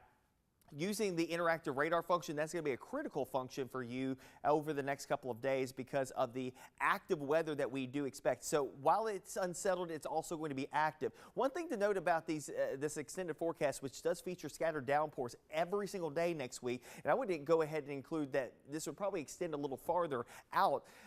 This is not lending itself necessarily to severe weather. It's more so just a soggy pattern that's going to emerge for us over the course of not just next week, but probably the extended forecast all the way into the end of July, the beginning of August. As far as the weekend's concerned, this might be the last time you see a lot of sunshine across the area, but even some folks may stay with more clouds than not. So depends on where you are, how things will play out. But at any rate, a mixture of more clouds than sun here early on, a little bit more sunshine on the backside of your Friday as the area of low pressure finally starts to make some progress off to the north and east. Best rain chances south of the Memphis area heading into your Friday. Saturday, Sunday, we'll have some sporadic downpours in some locations, 20 to 30% chances for rain there, 40 to 50% rain chances on the week ahead forecast, maybe even Tuesday, Wednesday of next week, talking maybe upwards of a 60% rain chance as temperatures come down into the lower 80s during that time frame. The rain chances will taper a bit, but still stay part of the forecast as we go into next Friday, Saturday, and Sunday with a lot of clouds lingering across the Mid-South. The unsettled weather likely to continue.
Joining me today is the #2 first round 2024 draft pick of the WNBA, Cameron Brink. Hey, Cameron, how are you? Hey, I'm great. How are you? I'm good. Thanks so much for joining us today. You're so fun to watch, not only on the court, but also on your TikTok. By the way, I follow you. I actually just saw you posted something like 19 hours ago. What is your routine like? How have things been? Does it still feel surreal? Yes, it still feels very surreal, and I wake up every day like pinching myself because just really recently I was in college playing college basketball. So it's a surreal experience, but I wake up every day feeling so lucky. And yeah, my routine has been very busy, but I'm just making sure I'm prioritizing my sleep and my recovery, and it's just been great. I love that for you. Tell me this, how different is it from your routine back in college from now being in the pros? Is it night and day? I would say, I mean, there's overlap, but it is very different. You know, you just kind of have more autonomy as a professional. So, there's no team meals together, and there's less team time. But you know, you still spend the time with your team. It's just adult life now. I'm adulting, I guess. Welcome to the real world, as they like to say. Thank you. Tell me a little bit about, I know that you've been in a few games already. How was your experience, that very first game, just walking out on that court? What were your nerves like, and how did you prepare for that exact moment?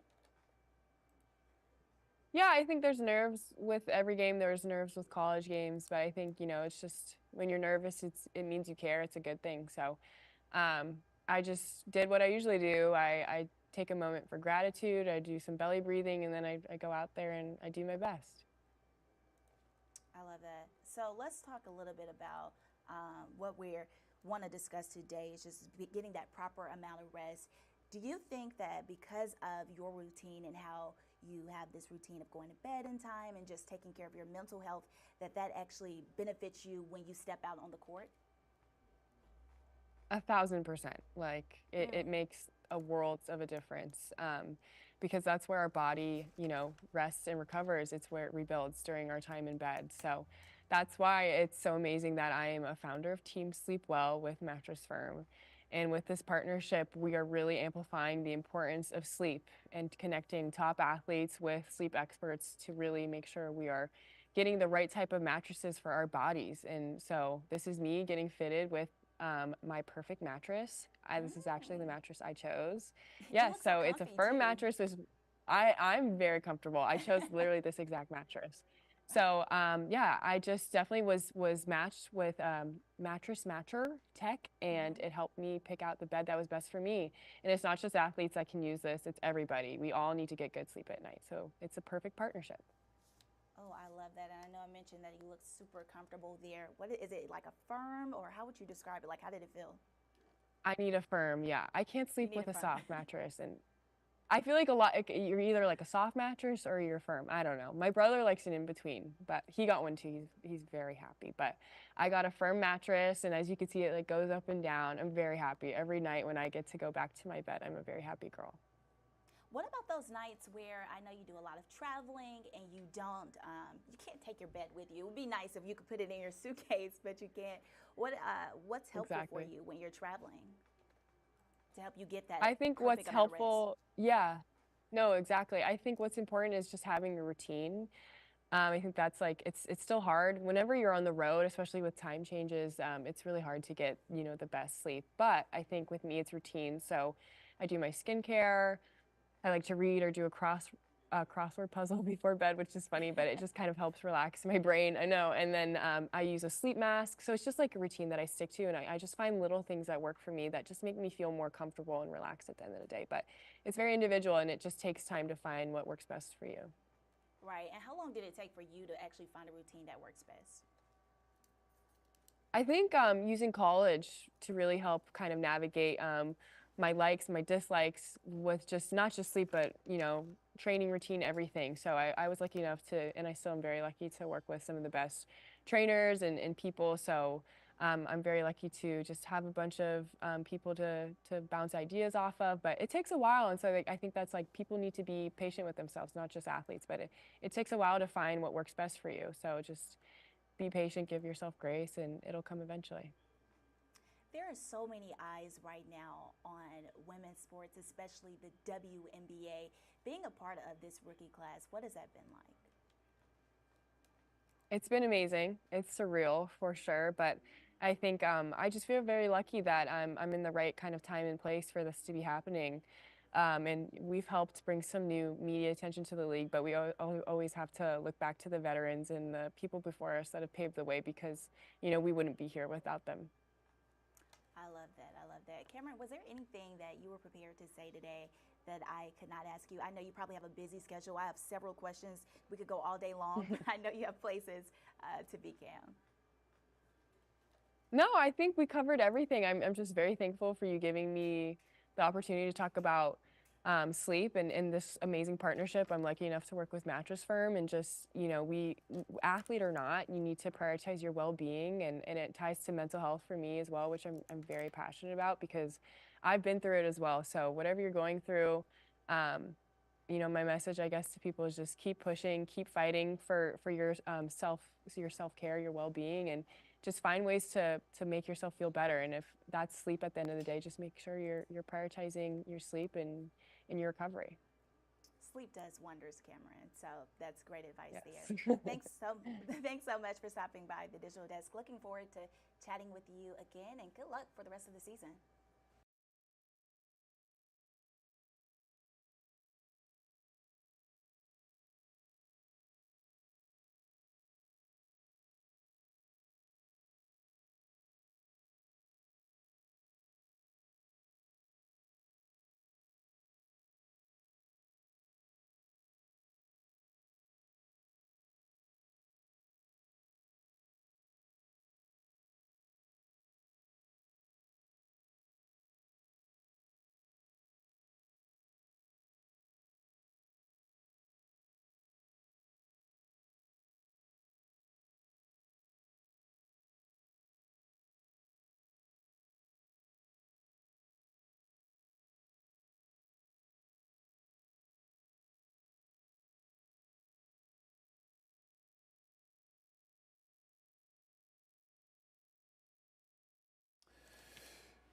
Good morning. Welcome back to the Action News 5 Digital Desk. I have been looking forward to this interview for such a long time because one of the best contributors we have since the Digital Desk came online is joining us now, and she is the best food reporter in the business. We're talking about the one and only Jennifer Chandler, back on the Action News 5 Digital Desk.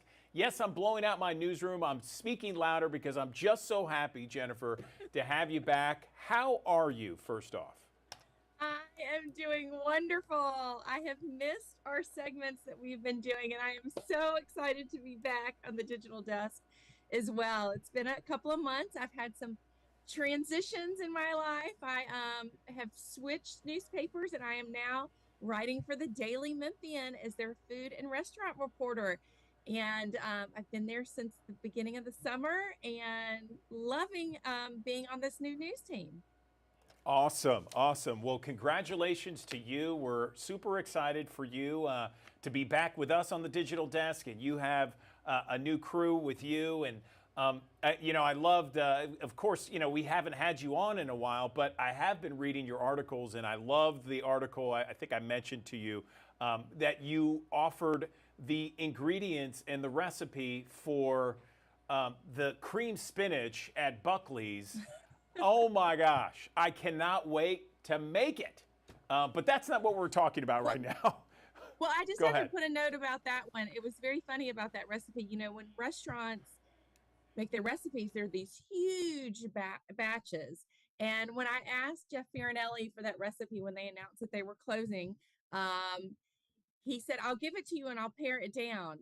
Well, that recipe still calls for 6 pounds of frozen spinach. So it makes an awfully big batch. So you better love cream spinach, but you can freeze it. But that's one of the things too I'm excited about the Daily Memphian is we are adding back in recipes. And as a former cookbook author, that warms my heart. So I'm going to try to every week have a recipe that'll be posted on Saturday mornings, either from a favorite cook or a favorite restaurant. So if you have a recipe you love, send me a note and I'll see if I can track it down for you. Right, so 6 pounds of spinach. Guess what, kids? We're having spinach for dinner. I saw it and I loved it, though. So we're not talking about spinach, though. We are talking about the best handmade ice creams all across Memphis and the Mid-South. I know you have an article coming out later, and Yes. it's gonna feature a whole bunch, but maybe we can talk about a couple right now. Yes, for sure. So July, no surprise, is National Ice Cream Month. I mean, it's the heat of the summer. I can think of no better time to enjoy ice cream. So the whole month of July is National Ice Cream Month. But this coming Sunday, July 21st, is National Ice Cream Day. And so one of the things that I thought I would do is kind of give a list of all of the ice cream shops in Memphis that actually make their ice cream in-house. And what is so cool, I have 11 of them coming out on a list today. I have a weekly newsletter that comes out on Wednesday afternoons called Table Talk. And it comes directly in an email to subscribers, but it's also posted on the dailymemphian.com. So look for that every Wednesday. And that's going to be the topic for the one this week is 11 ice cream shops you can visit. And there are just so many and so many people doing good things. I'm going to kind of quickly run down the list, but I have to tell you what's so cool about them. People think ice cream is ice cream. Well, ice cream is not ice cream when it comes to Memphis.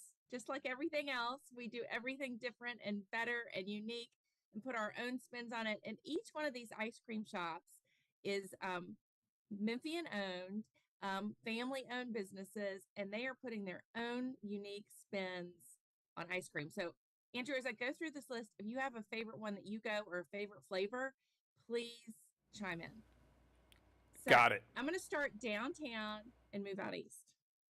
So the first one on my list is Zia Motto, which is something that opened this past spring. They opened their gelato shop, but they've actually been selling gelato for several years now. But Matteo Cervente is from Italy originally. And during the pandemic, he decided to start making gelato and launched a business where he was selling his gelato to restaurants and in grocery stores. And he has now opened his own gelateria downtown in the South Main Arts District. It's actually on the ground floor of the Central Station Hotel, kind of across the street from Ernestine and Hazel's, if you know where that is. But he's making authentic gelato. And one of the things he's doing cool, he has for ice cream sandwiches, he's partnered with 17 Berkshire, which is a bakery and coffee shop that's in Overton Square. And she makes fabulous macarons, which are those kind of, French cookies. And so he is making ice cream sandwiches with his gelato and her macaron. And they are so, so good. Definitely the pistachio one I tried was fabulous. So if you want a different treat, definitely stop by there. Then there's another one that I think a lot of people don't know about, but and they might overlook because it's kind of tucked away in the Pembroke building on South Main Street, on the, kind of on that walk pedestrian part of Main Street. And it's called Margie's 901 Homemade Ice Cream. And Velma Bobo is the proprietor there. There's a picture of her. You can see her. And her shop is really tiny and it's super cute. And she makes all of her own ice cream flavors. She started out, she had originally bought I think it was called Maggie Moo's. It was kind of a franchise and she was in the Peabody Place. And when Peabody Place closed, she decided to create her own ice cream shop. And that's what she did. She has tons of flavors that she makes in-house daily. And one of the things she just recently was telling me she's doing, she just has moved her ice cream production into the front of the shop so that people can actually see her making her ice cream. So they have traditional ice cream you get by the scoop. And they also are one of those places that does, I hate to say a chain, but kind of like Cold Stone Creamery where they can like do mix-ins and stuff and make their own concoctions. So that's one of the things that you can do there at Margie's 901. Moving in town a little bit, we're going to hop over to Crosstown Concourse, and there's Sweet Magnolia Gelato Company. And Hugh Balthrop is started his gelato company several years ago. He calls it chef-inspired, Southern-inspired. He has unique flavors like banana pudding, and I think it's called Delta Pecan for his kind of pecan flavor. And he started in Oxford, Mississippi, but he just recently moved his production facility this past spring to Memphis. But he has his products have been available in grocery stores for a long time, and they're really great. But he now also has a gelato shop that is in Crosstown Concourse. So you can get a scoop, and he sometimes puts some unique flavors that he's kind of experimenting with in that gelato shop. So that's a good place to go if you want to get something you may not find on the shelves. So keeping moving in toward town. We're going to hop over to Broad Avenue and go to Sugar Ghost. So Sugar Coast Ice Cream and Bubble Tea is this cute shop. And I will admit, I was doing some research for this article yesterday, and that is my scoop of ube ice cream that I enjoyed yesterday when I was in there. And you're going, what is ube ice cream? Ube is a Japanese purple sweet potato. Yep, you heard me right on that one. And she has made it into an ice cream that is kind of slightly nutty tasting, kind of tastes like pistachio. It is so good. Mary Claire White is the owner of Sugar Ghost, and she has Falling Into Place gift shop right next door. That was her original business. And then when the bay next door to her opened, she took over took over the space and opened Sugar Ghost. And so she makes unique flavors. I think she had a watermelon cilantro sorbet. She has an ooey gooey butter cake flavor that's in the cases right now. That's so good. And she just opened a shop in Germantown. Yes. So raise your hand. Yes, I go to Sugar Ghost a lot, probably too much. And so my wife Tina, she's had the ube ice cream. She loves it. I've had something that, they are very unique. You're absolutely right. I had one during Valentine's Day because they like to do things around the holidays. It was chocolate-covered strawberry ice cream, and it tasted exactly like that. It was awesome. That's a great flavor. And I will tell you, this is actually something personal, but my daughter, she is friends with my niece's, she's friends with my cousin's daughter. So sort of whatever that is, I make her my niece if it's my cousin's daughter. Something like that, yeah. Not really, but whatever relation. Mary Claire White is very good friends with my cousin. And for their wedding, she did that flavor as kind of like, the late night snack at the wedding. And it was in June, Yes. It was hot, and she handed those out, and that flavor, so good. So good. Awesome. All right. Okay. So we're going to keep moving. And Sweet Noshings, many know it's been in Overton Square for a very, very, very long time. And the family that owns it, I'm trying to think, maybe a year or two ago, opened a location in East Memphis. So they have always made their own homemade ice creams. But the ones, they have a selection at Overton Square, but the one that they've done in East Memphis is like humongous. They have so many flavors. I forgot to look up what it was. I think they have over 40 different flavors. But one of the things that Sweet Noshings does is they have an over 21 selection of flavors where they do alcohol infused ones. The ones you're looking at right now was one that was done with Guinness Beer Stout.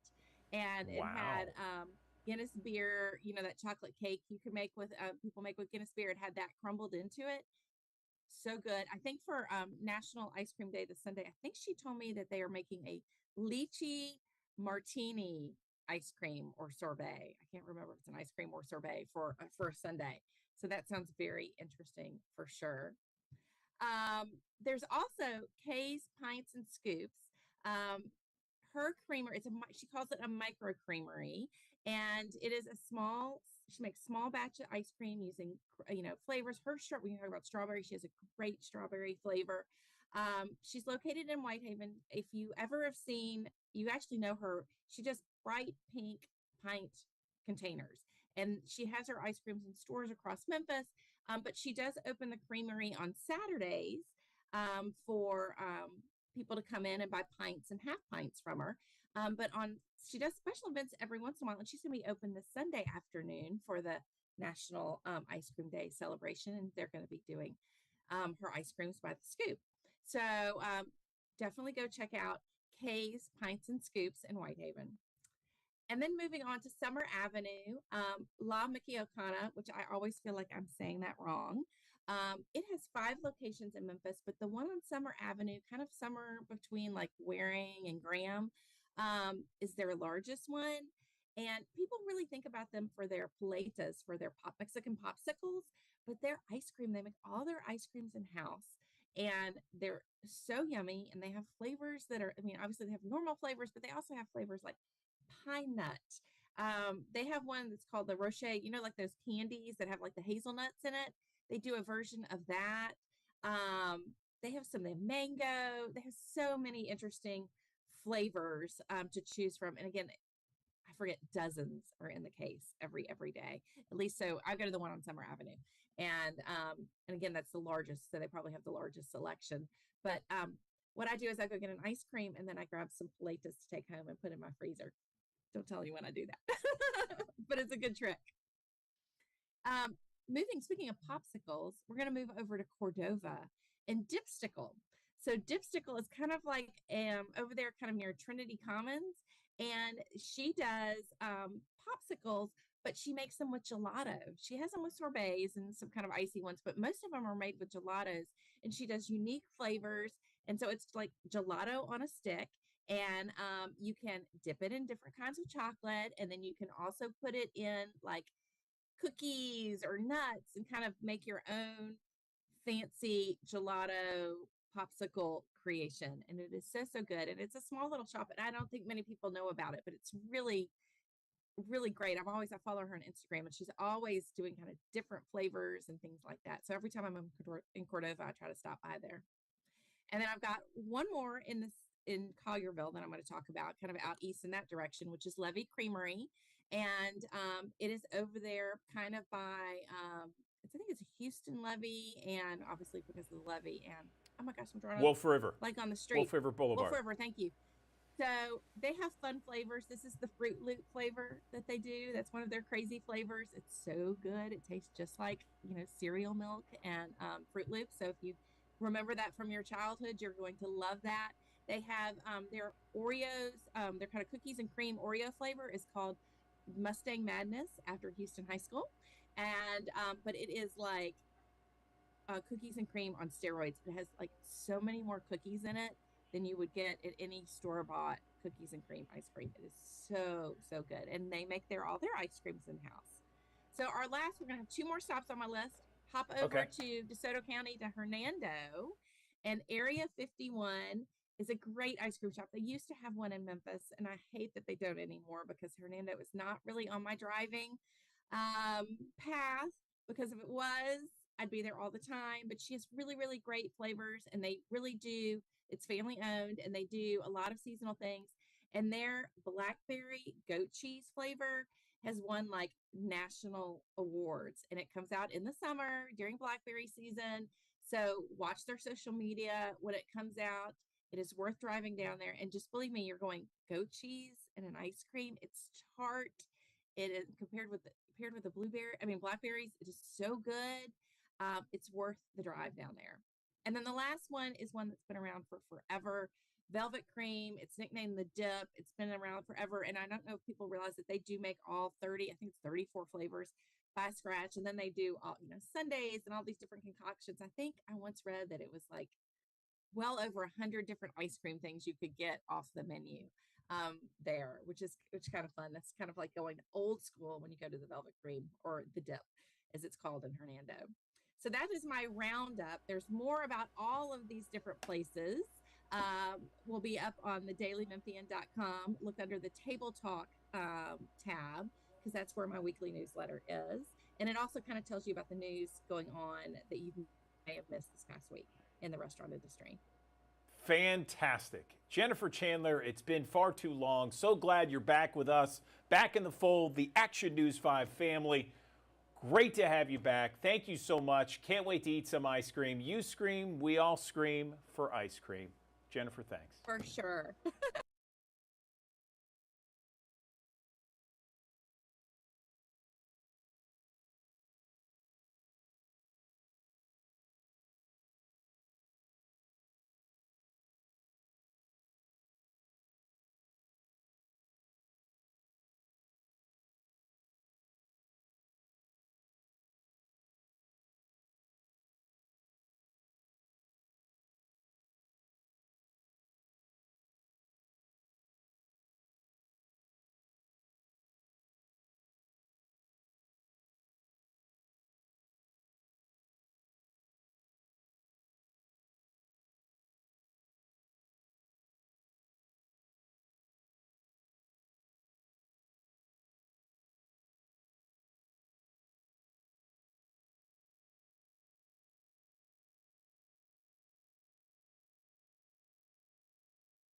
Summer is here for all of us. The kids are out And certainly we're going to be grilling outside, doing a lot of things outside, whether it's swimming, whether it's, who knows, playing sports or just kind of hanging outside. We're going to be doing a lot of things. One of the things we like to do is cook outside, cook on the grill.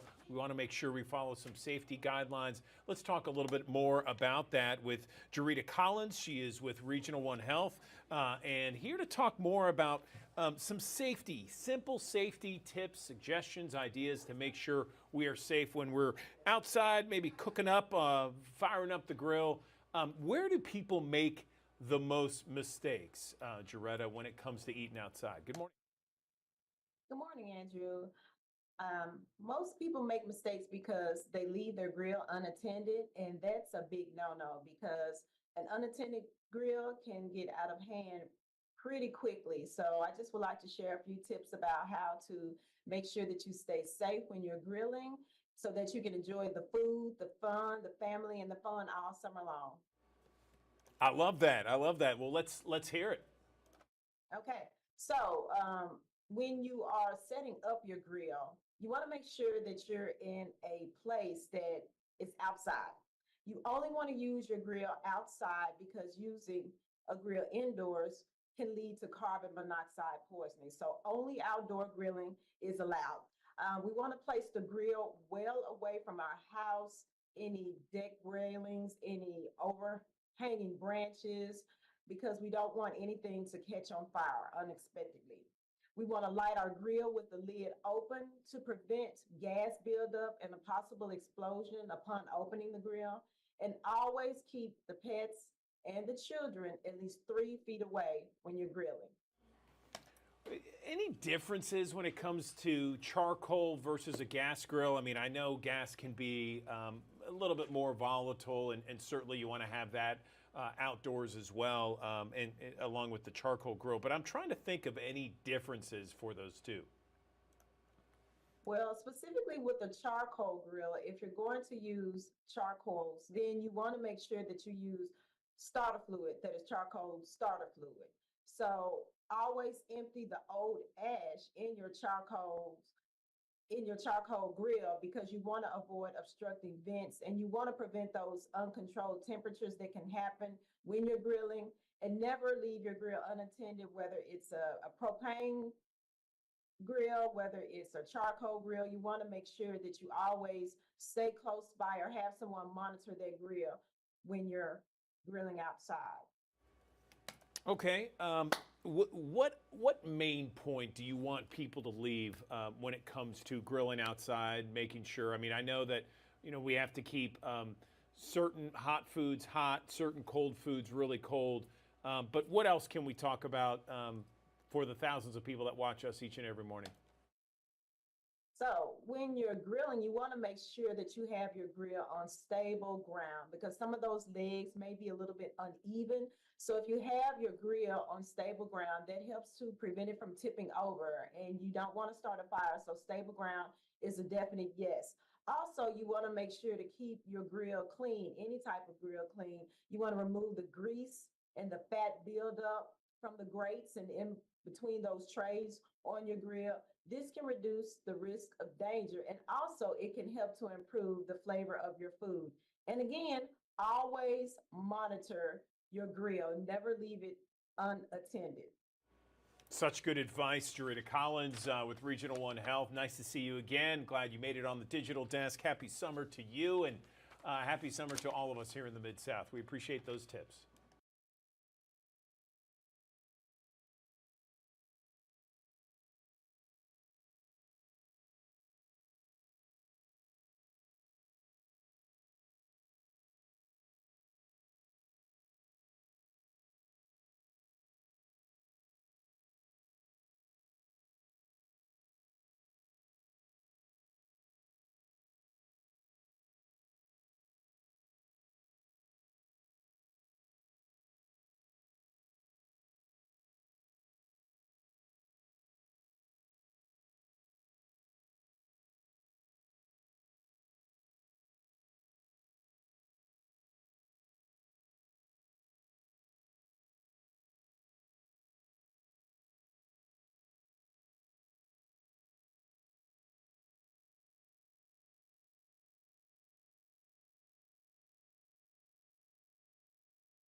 Good morning. Welcome back to the Action News 5 Digital Desk. I'm Andrew Douglas, and I have a couple of special guests with us here. We are talking about, first off, ways that dog owners can have this game and this gameplay with their pets.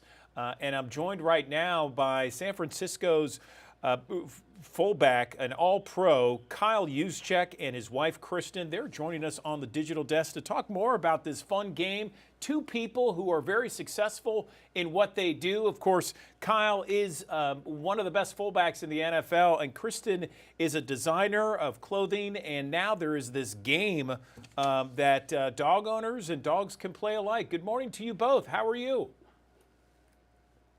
Hey, we're doing good. Good morning. Thanks for having us. Yeah, appreciate you being here. So tell us about this game that's going on. What do you have for us? Yeah, so Kristen and I are both very active, very competitive, and naturally we've passed that along to our dogs, Mozzarella and Pierogi. And so we're partnering up with Purina for the Win this summer, and that's a chance for you to go outside and play with your dogs, to bond with them through a number of Purina challenges. Awesome, I love it. So, so tell me about this this challenge. Is it a game? The dogs involved? How does it all work? Sure. So Purina has issued 4 challenges. My personal favorite is the Busy Minute Challenge, where you have 60 seconds to show off all your dog's tricks. We love when Mutzi and Pierogi howl. It's one of our favorite things, so we're constantly having them do that. Sit, lay down, play fetch, show all your dog's tricks. Another challenge is the Begging to Play Fetch Challenge, where you go outside, bond with your dog, whether that's with a tennis ball or frisbee, go outside and play fetch with them. Okay, all right. And then what happens? So you go through this obstacle course, you show all the tricks, then what happens? How do you compete with others? Yeah, so you can go to PurinaForTheWin.com for a chance to win a $10,000 cash prize, along with other weekly prizes, including gift cards to Walmart and up to $500 in Purina, Busy, and Bag and Bone treats. Okay, pretty cool. All right.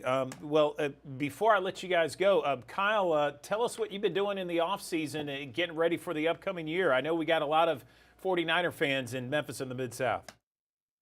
Yeah. So, it's been a very busy offseason. We've been traveling a lot.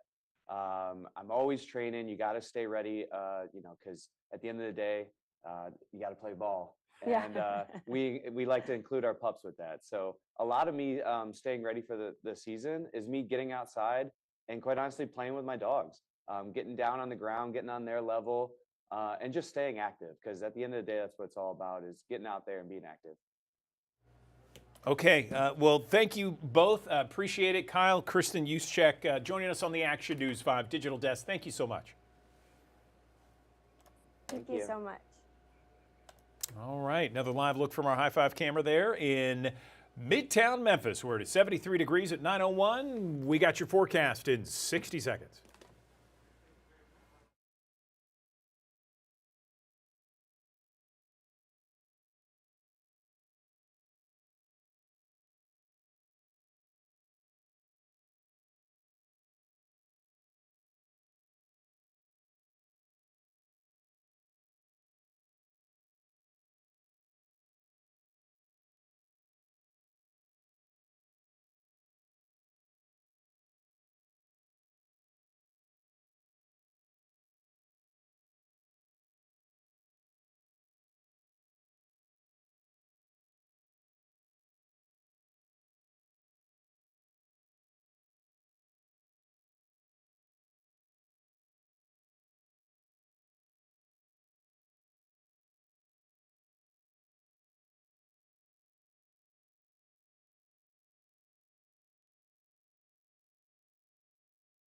Thanks for joining us here on the Action News 5 Digital Desk. Temperatures are going to work their way back up through the 80s as we go through the afternoon hours. It depends on where you are, how things will play out for us with the northeasterly wind coming in around 5 to 10 miles per hour tonight.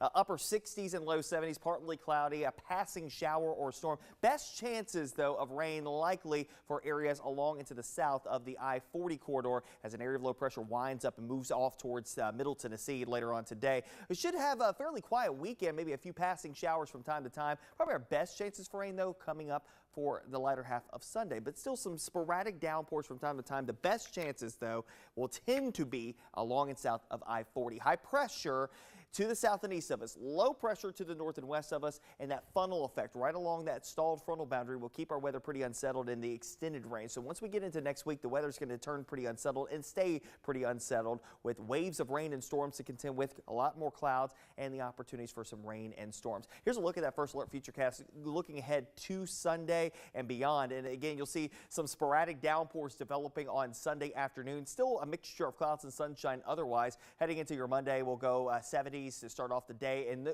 notice by the afternoon, we may get out the door fine on Monday, but the afternoon may turn wet. And for some folks who are going back into classes next Monday, may have to deal with that and continue that trend even into your Tuesday. We'll be adjusting the rain chances as we move forward. It looks like, though, that there will be several waves of rain and storms to contend with, especially as we head towards the mid portion of next week. Cooler temperatures will also follow suit along with it as well. All of that to say, one way to stay up to date is on the Action News 5 First Alert Weather app. Using the interactive radar function, that's going to be a critical function for you over the next couple of days because of the active weather that we do expect. So while it's unsettled, it's also going to be active. One thing to note about this extended forecast, which does feature scattered downpours every single day next week, and I would go ahead and include that this would probably extend a little farther out. This is not lending itself necessarily to severe weather. It's more so just a soggy pattern that's going to emerge for us over the course of not just next week, but probably the extended forecast all the way into the end of July, the beginning of August. As far as the weekend's concerned, this might be the last time you see a lot of sunshine across the area, but even some folks may stay with more clouds than not. So depends on where you are, how things will play out. But at any rate, a mixture of more clouds than sun here early on, a little bit more sunshine on the backside of your Friday as the area of low pressure finally starts to make some progress off to the north and east. Best rain chances south of the Memphis area heading into your Friday. Saturday, Sunday, we'll have some sporadic downpours in some locations, 20 to 30% chances for rain there, 40 to 50% rain chances on the week ahead forecast, maybe even Tuesday, Wednesday of next week, talking maybe upwards of a 60% rain chance as temperatures come down into the lower 80s during that time frame. The rain chances will taper a bit, but still stay part of the forecast as we go into next Friday, Saturday, and Sunday with a lot of clouds lingering across the Mid-South. The unsettled weather likely to continue.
About the safest vehicles for this summer. Perhaps you have a teen that's getting ready to drive or is driving right now. You want the very best, safest car for them.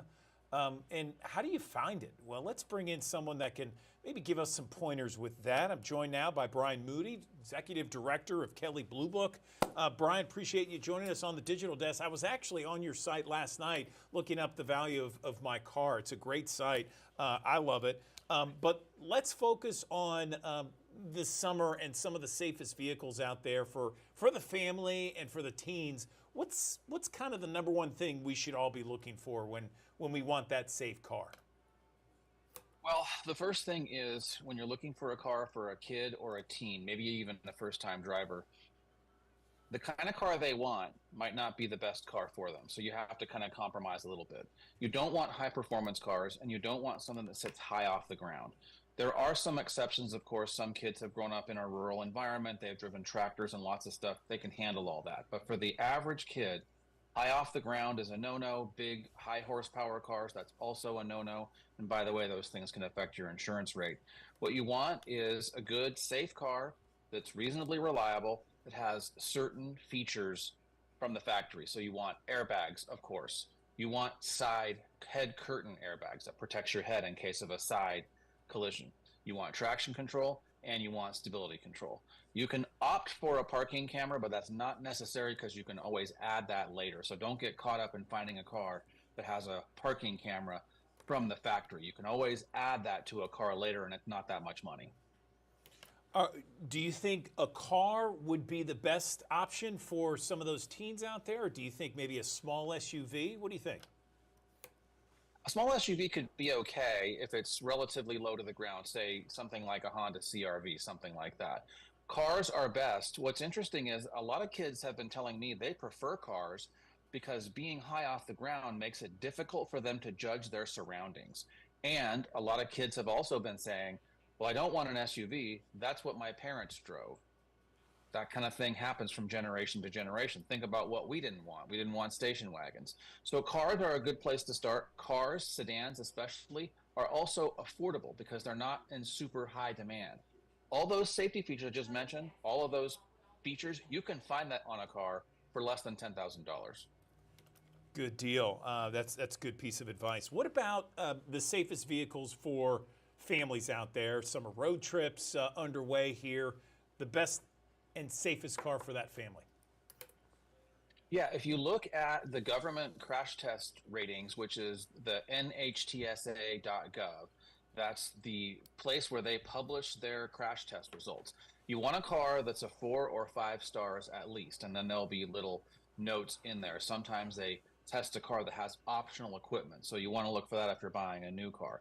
Typically, the brands that perform quite well are brands like Kia, Hyundai, and Genesis. Toyota does quite well. Honda and Acura do quite well. Look for those cars, and look for model by model, though. Look for a high crash test score. If you really want to get extra information, you can go to a website that's iihs.org, and they have a little bit different of a safety rating system, but they still give you crash test ratings, and they rate everything from the strength of the headlights to the safety equipment, how the airbags work, all that kind of stuff. Are there maybe some common mistakes out there that some families make, just real easy mistakes to avoid? Yeah, one of them is assuming that, any old car will do. And, well, they're going to have to earn the money to save up, and they're going to get a $1,500 car. That's not necessarily the case anymore. That used to be fine, because if you think about safety technology from, say, the 60s to the 90s, it didn't change that much. Maybe there was some better equipment, better seatbelts, but from the 2000s to now, in those 20 years, a lot of things have changed. Anti-lock brakes is one. Airbags is another. And the other thing is, always go on to the government website, the same thing that I just mentioned, which is nhtsa.org or .gov, and look to see if your car that you're considering buying has any open recalls. Of course, everyone's talked about the Takata airbag story. There's lots of cars out there that have been unrepaired, and that's very dangerous. If you have one that's been repaired, it's going to be okay, but make sure before you buy a car there are no open recalls, and especially with the airbags. So people oftentimes look after they have the car. Well, there's a reason why it wasn't addressed to begin with. I wouldn't want to find that out when I'm the person who's the owner of the car. I would do all that work beforehand, and that would help me inform me about which car I'm going to buy. This has been very informative, Brian. I appreciate you dropping some of this knowledge here with us on the Digital Desk. Sure. I leave the last question open to you. Anything else you feels important to the thousands of people that are watching us right now that you haven't mentioned yet? Yeah, I think one thing that's worth considering is just because you don't have a lot of money to spend doesn't mean that you can't find a safe car. I purchased a car recently from one of my kids, and it had all the features I just said, and it was $6,000. Now, it wasn't beautiful. It wasn't a hot rod or a sports car, but it had the basic safety features. And don't be worried about having to get a new car. Of course, the newer car you get, the more standard equipment it's going to have. But you can go back a few years, 2008, 2009, 2006, and find a car that has all the safety features that I just mentioned for a reasonable price and with reasonable miles too. All right, Brian Moody, Kelley Blue Book Executive Director. Appreciate you coming on the digital desk. Thank Thanks you. so very much. Very optimistic too. I mean, $6,000 for a great, safe car for your teen. Fantastic news, especially in light of what we've seen with used car prices over the last several years. That gives us all hope who have kids driving, among other things. Brian, thanks.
Good morning. Welcome back to the Action News 5 Digital Desk. We have quality issues when it comes to our air, and I'm talking about our air inside and outside. I mean, there are some issues, no question about it. No matter what time of year, we're going to be dealing with various issues that affect the quality of our air. So let's talk to someone with ways that maybe we can improve the quality of our air inside and out. I'm joined right now by Dr. Nikki Vars McCullough, respiratory health specialist on the digital desk.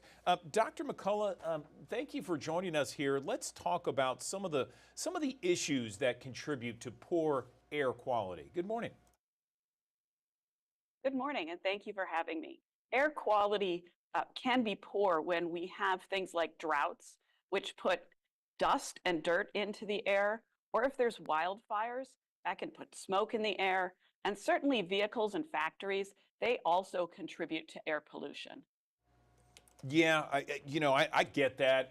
Those are pretty obvious ones. Can you tell me about maybe the inside air quality that people might not think about when they think of poor air quality? They don't necessarily think that their home has it, but that's an issue too, isn't it? Yes, there's things that you do in your home that put particles in the air. And it can be especially important to stop doing these things or reduce them when the air quality outside is poor as well. These are things like burning candles or cooking like really smoky, oily dishes, or even vacuuming if you don't have a vacuum with a high efficiency filter in it.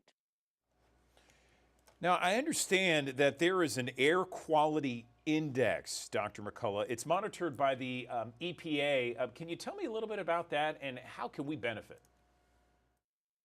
Yeah, the air quality index can help you understand how good or bad the air is in your direct area. And the EPA monitors for this, and you can find out information on this website called AirNow, or any weather app will share it with you. And when the number is low, below 50, that means the air is very good for everyone. When the number starts to get above 50, that's when people who are sensitive to poor air quality might want to start to take precautions. And when we see numbers up in the hundreds, that is when everyone should start to take precautions.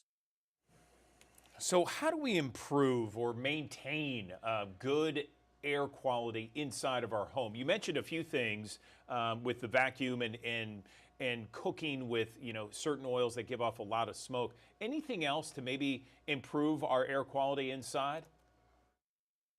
Yeah, one thing you can do is use a high efficiency air filter, one with a MERV 13 or higher rating, such as Filtrete.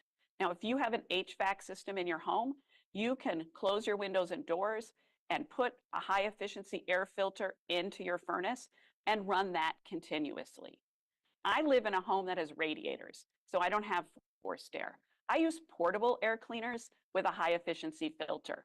And if you don't want to buy one of those, you can make one using a furnace filter like Filtrete and a box fan. And the EPA has instructions on their website. Ooh, I like that. You know, we're always looking for cost-effective ways and various things we can do cost-effectively to clean up our air. You mentioned the EPA has a way to do kind of a do-it-yourself type of filter. Where can we go for that information? You can go to the EPA's website, which is epa.gov. You also can get instructions on the cdc.gov or 3M's website, 3m.com/wildfire safety.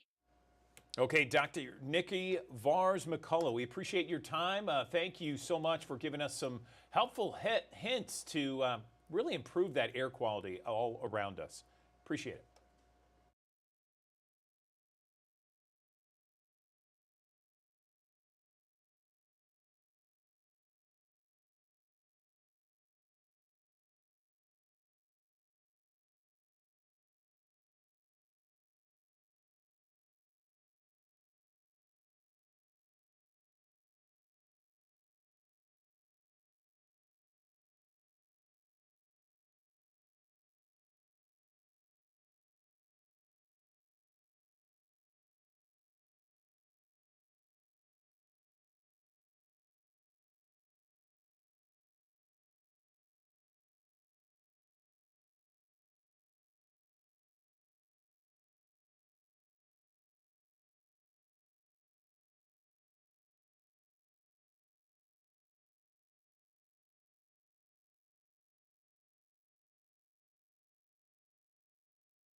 There is a new survey out there where it says businesses are failing to unlock the full potential of their employees. Workforce experts are sharing why some of the most talented strategies are ineffective and how executives can build resilient teams in the age of AI, artificial intelligence. This new survey was by Kelly. This is Kelly Professional and Industrial, and they found businesses are failing to unlock that full potential and is holding back growth for most organizations. Let's bring in someone to talk more about what this survey said. I'm joined now by Tim Dupree. He's the president of Kelly Professional and Industrial, joining us on the Action News 5 digital desk. So, Tim, good morning to you. I appreciate you joining us. Tell us what this survey found, some of the highlights of this survey, who was surveyed, and what the results were. Good morning. Good morning, Andrew. Thanks for having me. Yeah, we did a survey across 13 countries, across 8 industries, 1,500 executives, hundreds of talent. And what we found is a pretty significant mismatch between what employees think needs to happen versus what they're actually experiencing. In fact, let me share 3 key findings that we have. First, talent strategies are just not effective. 4 in 10 companies that we talk to are not unlocking the full potential of their workforce. 2, more than half of the companies we spoke with say that due to ineffective workforce planning, it's really holding back business growth for them. And then 3rd, over half the executives we surveyed tell us that they're missing out on business opportunities due to a lack of skilled talent. What are some of the biggest challenges that employers are facing right now? I guess biggest talent challenges. Sure. Well, we already talked about missing out on the business opportunities, which is obviously pretty significant. But what we found is one of the reasons they're missing out on the business opportunities is they just don't have good visibility to the existing skills of their own workforce. Additionally, one of the things that we learned is that while upskilling talent is a top priority for many executives, when we talk to the talent, only 25% of them have actually claimed to received any kind of training to prepare them for their next career opportunity. Also, talent has told us that the lack of skill development and career progression is really frustrating them. And frankly, executives that we talk to recognize this and tell us they know this is why they're losing employees as a result. Does the survey, Tim, reveal anything about employees and maybe some of their biggest frustrations? It absolutely does. And we'll talk a little bit about artificial intelligence. Companies have actually turned to AI to solve lots of challenges. And in fact, in many cases, it's driven better productivity and more efficiency. In fact, 2/3 of the companies that we talk to are implementing or planning to implement artificial intelligence, yet the workforce just doesn't feel prepared. In fact, 40% of them have told us that they don't feel positive about the impact of AI as a result. I'll also share that in terms of frustrations, this feeling of taking a step back is very real. 1/3 of talent feels this way, and they feel that either their job security is worse, their mental and physical well-being is worse recently, all as a result of the training and development that they feel like that they haven't received. So how do we fix this? And what is AI doing to disrupt the workforce right now? Well, I'll share that one of the things that we did learn in the report is to your question on how do we fix it. We have leading companies, what we would call resilient leading companies that have developed clear strategies around technology and artificial intelligence, making appropriate investments in training and development, as well as bringing the workforce alongside them in the journey. So the worker does not feel like something is being done to them. They're actually participating with their employer to figure out the best way to implement AI throughout their organization. Is there a way that perhaps employees and employers can look at some of these findings and maybe talk more about it? Is there a place online? Yeah, there is. You can go and online and look at the full report at kellyrework.com. You can always visit our website at kellyservices.com, or for job opportunities, feel free to download Kelly Now, which is our digital app, through Android or Apple iOS. Anything else you want to mention about this study, the findings, and ways that employers and employees can benefit? Sure. I would say one of the other things that we found of some of the top companies that have really embraced being a resilient company are partnering with workforce solution providers like Kelly to build better workforce planning capability. I already talked about developing clear strategies around technology and artificial intelligence, but I would also tell you driving a very intentional and inclusive culture and doubling down on commitments to diversity, equity, inclusion, as an example, I think is really important. And quite frankly, some of the things that we found very consistent among top performing organizations.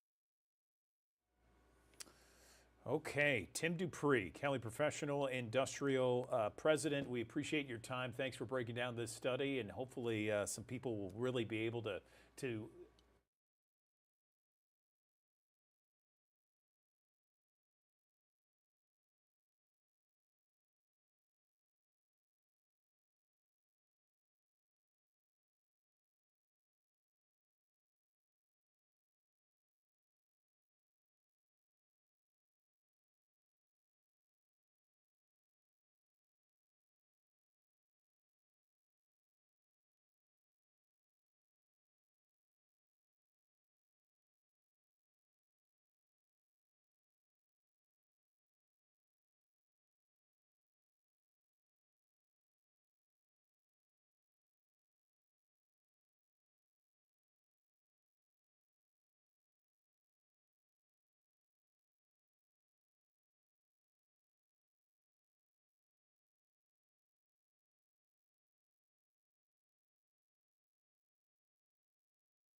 Thanks for joining us here on the Action News 5 digital desk. Temperatures are going to work their way back up through the 80s as we go through the afternoon hours. It depends on where you are, how things will play out for us with the northeasterly wind coming in around 5 to 10 miles per hour tonight. Upper 60s and low 70s, partly cloudy, a passing shower or storm. Best chances, though, of rain likely for areas along into the south of the I-40 corridor as an area of low pressure winds up and moves off towards Middle Tennessee later on today. We should have a fairly quiet weekend, maybe a few passing showers from time to time. Probably our best chances for rain, though, coming up for the latter half of Sunday, but still some sporadic downpours from time to time. The best chances, though, will tend to be along and south of I-40. High pressure to the south and east of us, low pressure to the north and west of us, and that funnel effect right along that stalled frontal boundary will keep our weather pretty unsettled in the extended range. So once we get into next week, the weather's going to turn pretty unsettled and stay pretty unsettled with waves of rain and storms to contend with, a lot more clouds, and the opportunities for some rain and storms. Here's a look at that first alert futurecast looking ahead to Sunday and beyond. And again, you'll see some sporadic downpours developing on Sunday afternoon. Still a mixture of clouds and sunshine otherwise. Heading into your Monday, we'll go 70s to start off the day. And notice by the afternoon, we may get out the door fine on Monday, but the afternoon may turn wet. And for some folks who are going back into classes next Monday, may have to deal with that and continue that trend even into your Tuesday. We'll be adjusting the rain chances as we move forward. It looks like, though, that there will be several waves of rain and storms to contend with, especially as we head towards the mid portion of next week. Cooler temperatures will also follow suit along with it as well. All of that to say, you know, one way to stay up to date is on the Action News 5 First Alert Weather app.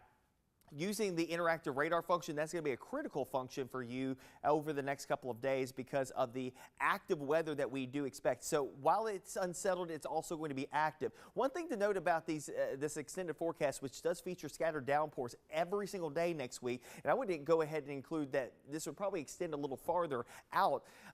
This is not lending itself necessarily to severe weather. It's more so just a soggy pattern that's going to emerge for us over the course of not just next week, but probably the extended forecast all the way into the end of July, the beginning of August.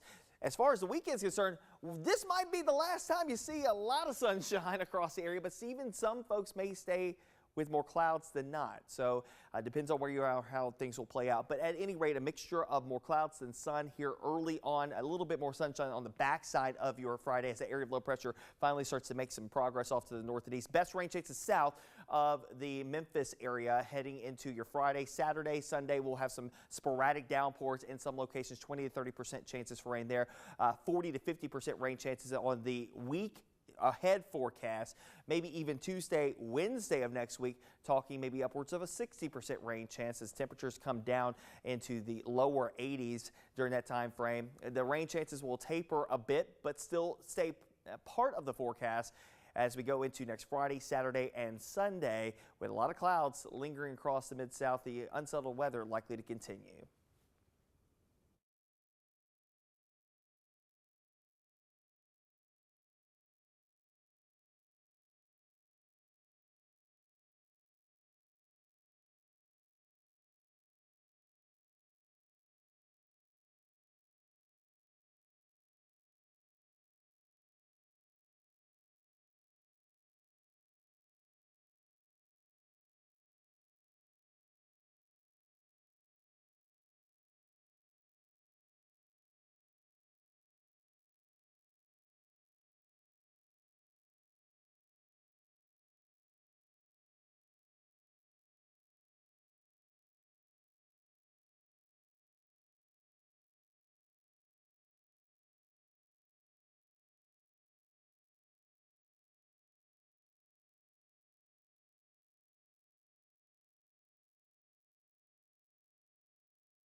Back here in the Action News 5 digital desk, I want to show you this. This is the cover of the latest edition of La Prensa Latina. This is Memphis's largest bilingual newspaper calling for unity.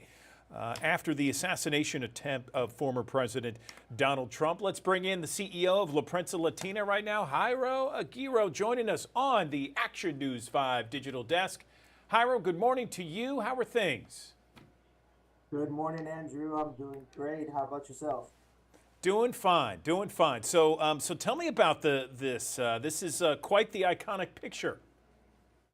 Yeah, whoever I was been reading online. Whoever took that picture is just what a moment. I mean, unfortunate moment, but what a moment to take that picture. And I think that it's going everywhere. And I think that like the title says, it symbolizes that no matter what your political party might be, it's a time to be united. It's not a time to be divided in whatever your views are regarding who Trump or Biden. Yeah, I agree, and I think a lot of people agree with that. And certainly, you could read more about it on the pages of La Prensa Latina and LaPrensaLatina.com. It's interesting you bring that up. Regardless of what you think and how you vote and where you come from and what your beliefs are, we should all be able to have a healthy discord and also be able to do it respectfully. In fact, there was an interview we had earlier on the Action News 5 digital desk, Jairo, where we talked about disagreeing without disrespect. And it used to be pretty easy to do, but these days, for whatever reason, it's not the easiest. But again, I love seeing the cover out there, and certainly people can read more about it on the digital desk. Tell me about this one here, Jairo, where we're talking about Shannen Doherty, who lost her life to cancer.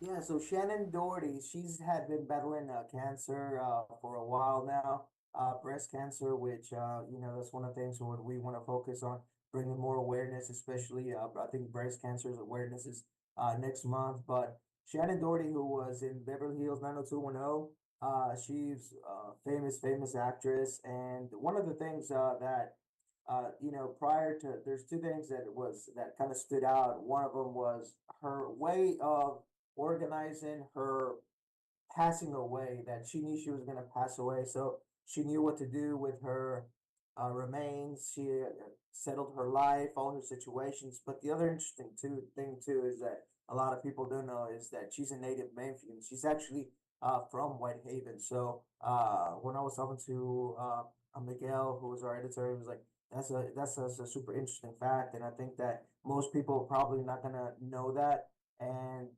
so it's a way to also highlight her as an individual, her career, also bring more awareness into breast cancer, and we just wanted to salute and pay tribute to Shannen Doherty, a native Memphian here in Memphis. So yeah. Yeah, there are a lot of people that didn't know she was born in Memphis, and certainly called Memphis her hometown. So certainly had a lovely career, and so she will be missed for sure. So you can read more about that on La Prensa Latina, LaPrensaLatina.com. And then this article, of course, you and I, we love sports. We're big sports fanatics, and this one is about Argentina. Tell me more. Yeah, so I mean, I think that, like you said, last weekend was, we had the Euro Cup final and the Copa America final, and Argentina beat Colombia in the Copa America final, and that gave them, the second consecutive title for Copa America in a row. And right now, Argentina is just going through an amazing phase. I mean, Messi is saying about to retire. He's and I think it's 45 titles that he's gonna probably be retiring with. And so another person that retired from Argentina is Di Maria. So very proud Argentinians, very great players. And this also kind of gives a little glimpse. I think we talked about this of the future of soccer here in the United States, especially with the World Cup coming in next. So I know that there was a little like even with the stadium. So I think the stadium. I don't know if you saw the whole entries and a lot of people coming in at the Hard Rock Stadium, and it's just amazing to see like how much passion. Like of course it was a little bit more than just passion. People just wanted to come in across those gates, but it gives a glimpse of what to look forward to in the World Cup. I think there's a lot of tension when it comes down to soccer nowadays. Yeah, it's you're right. Argentina's certainly on a roll there, and they've been missing it for so long. They had Diego Maradona, an iconic figure for them back in the '80s, and you got Lionel Messi giving them the World Cup in 2022. By the way, if you have Netflix, Captains of the World is on there, and it is amazing about the World Cup, this past World Cup. Have you seen it? So I started watching that, and I think I was like in the first or second episode, but because there's another there's even the one about FIFA too. That was a good one. Yeah. And yeah, but it's amazing. The Diego Maradona, like the iconic Argentina, right? It used to be the superstar, like the superstars Argentina, Brazil, and they had Yep. that run for a long time, and to be able to kind of like, I don't want to say they lost it, but it kind of faded away a little bit, and to have them come back from all of that and win, like you said, win the World Cup and then win the Copa America and then win it again, it's amazing. Yeah, if any of our audience is curious and watch and is big soccer fans, I would highly recommend Captains of the World, which is about the last World Cup, and they focus on all these different teams that were in the World Cup. Fantastic stuff. Anything else before we let you go? Again, the latest edition of La Prensa Latina there on newsstands right now. The cover has former President Donald Trump right there, that iconic photo of his attempted assassination as the call for unity. Anything else before we let you go, Jairo? No, that's it. Just I want to thank you again. And there is like on that cover, there's a young lady that's missing. So again, you can read more about every cover that you see. The young lady that's missing, of course, look at it. We also publish it on our social media sites.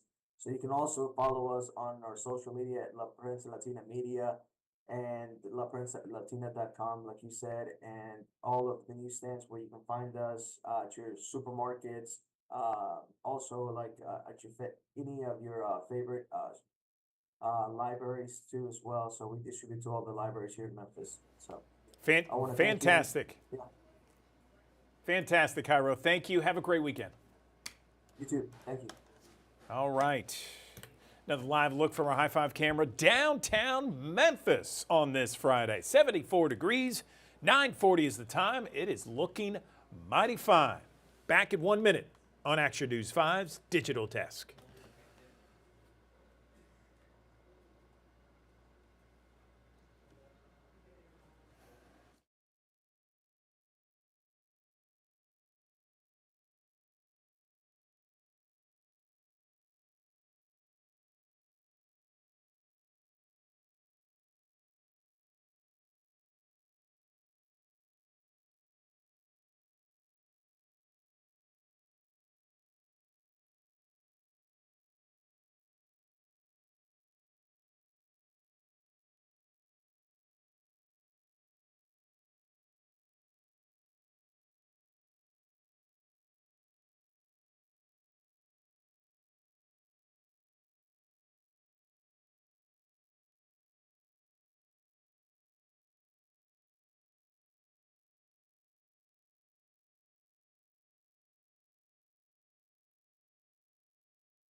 We are always trying to live better, healthier lives. One of the things this summer, especially, that we try to do is, especially if we're trying to be healthier each and every day, is stay hydrated. More than 70% of our body is made out of water, and so staying hydrated throughout the day is so important to key optimal health. Let's bring in someone to help us stay hydrated the right way. I am joined right now by Dr. Anna Yang of Regional One Health. She is an emergency room and family physician there. And Dr. Yang, welcome back to the Action News 5 Digital Desk. So let me first ask you, where do people get hydration wrong? Thanks for having me. So hydration is really, really, really important. Most people do okay with it, but there are a lot of areas where people can be a little bit confused about hydration. So the first thing to know about hydration is you really need to drink water all day long, regardless of if you feel thirsty or not. And actually, by the time you feel thirsty, you're actually already dehydrated. So you really should be drinking water regardless. The other thing is how to stay hydrated and what fluids to drink. And so there's so many different options out there these days with, sports drinks, electrolyte drinks, energy drinks, and, coffees and teas and juices and all sorts of things. The important thing to remember for hydration is still the basics are still the most important. So water is still the best way to stay hydrated for the average person. Now, if you're out there, intensely exercising and sweating a lot, then potentially you could benefit from the sports drinks that have, electrolytes and some additional things in it. But still, the most important thing is the most basic. It's just pure, simple water. How much water should we drink a day? So it depends on the person. On average, we recommend around 2 to 3 liters for a normal sized person with a normal amount of activity. Now, if you're taller, if you're a larger person, if you weigh more, you may need more water than another person. And if you have certain illnesses though, like kidney disease or heart disease, your water needs also may be a little bit different. So for a normal person, about 2 to 3 liters, but for, certain conditions, or, if you're ill, if other things are going on, if you're exercising a lot, if you're an athlete, your needs may be different. Are there some warning signs out there, Dr. Yang, that suggest that we're not drinking enough water and we need to pay attention to them right away? Yeah, so most of the time when you just kind of start to feel a little unwell, that's a great sign to probably just start with drinking more water. And a lot of the time that fixes your simple, minor headaches and cramping and, muscle spasms and aches. But one of the best ways to pay attention to how well you're hydrated is your urine, your pee. A normal person, if you're well hydrated, should have pretty pale yellow, almost clear urine. If your urine is dark or, orange or a darker color of yellow, that could definitely mean you're not hydrated enough, and drink water until your urine is that really almost clear color. It could also be a sign of infection too, so it's not always just hydration, but it is definitely a good measure and something to pay attention to. I know you mentioned that water's the best way to hydrate, and certainly when we are exercising, we need some of those electrolytes as well. Is there a better way, or maybe a way that you prefer to get electrolytes when you're exercising, when you're out in the heat, and you lose a lot of not only water, but you need other things to really kind of boost up your energy too? Sure. So for most people, simple water without any of the additives and just your regular diet, healthy fruits, vegetables, and, your regular diet is enough of electrolyte repletion for your normal fluid losses. Now, if you are out there intensely exercising for, hours and, sweating a lot with the salt losses and everything, then yes, some of those, sports drinks, electrolyte drinks can help and be an important addition to just your regular water. Is there one sports drink that we should be looking for, not necessarily brand name, but if we were to look at the labels, is there one aspect that we should be looking at before we buy one of those sports drinks? No, not really. No specific brand or anything that I would recommend. I would make sure that whatever you're drinking, though, doesn't have a ton of sugar in it. That's just an extra amount of sugar that we don't need. So I would pay attention to make sure you're not just drinking, a sugary, fruity, sweet drink. But otherwise, no recommendation of a specific brand. Yeah, sugar oftentimes will make you even more thirsty too. So in addition to not really hydrating you all that great. Anything else that we need to mention with regards to hydration this summer? It's going to be hot, humid. It already is. Anything else? Right, yeah, especially with this summer and the heat that's already underway, hydration becomes even more important. But I just, again, want to emphasize just how important water is for your body. It really, it is important to every piece of your body's functioning. Every single organ you have depends on water. So your ability to eliminate waste, in your urine, in your stool, it helps you, not be so constipated. Even it helps you digest. It helps you breathe better, helps your heart function better, it helps your, mental, your brain work better, it helps your skin look better too. I mean, it just helps every little part of your body. So it is just so important. I can't emphasize it enough. Okay, well, Dr. Anna Yang, Regional One Health, we really appreciate your time as always on the Action News 5 digital desk. Thank you for all the information with regards to hydration, best ways, best practices, and the warning signs. We appreciate your time. Thanks. Thanks for having me.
I want to talk about a very important issue, seniors facing loneliness.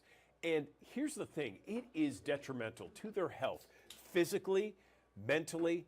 It leads to all kinds of general well-being issues, but there are ways to overcome that loneliness, and volunteering may be the answer. Let's bring in a couple of women to talk more about this issue. I'm joined now by Atalia Sergi, AmeriCorps Senior Director, and Shelly Brosnan, a volunteer. Ladies, thank you for joining us. Let's begin first with Atalia.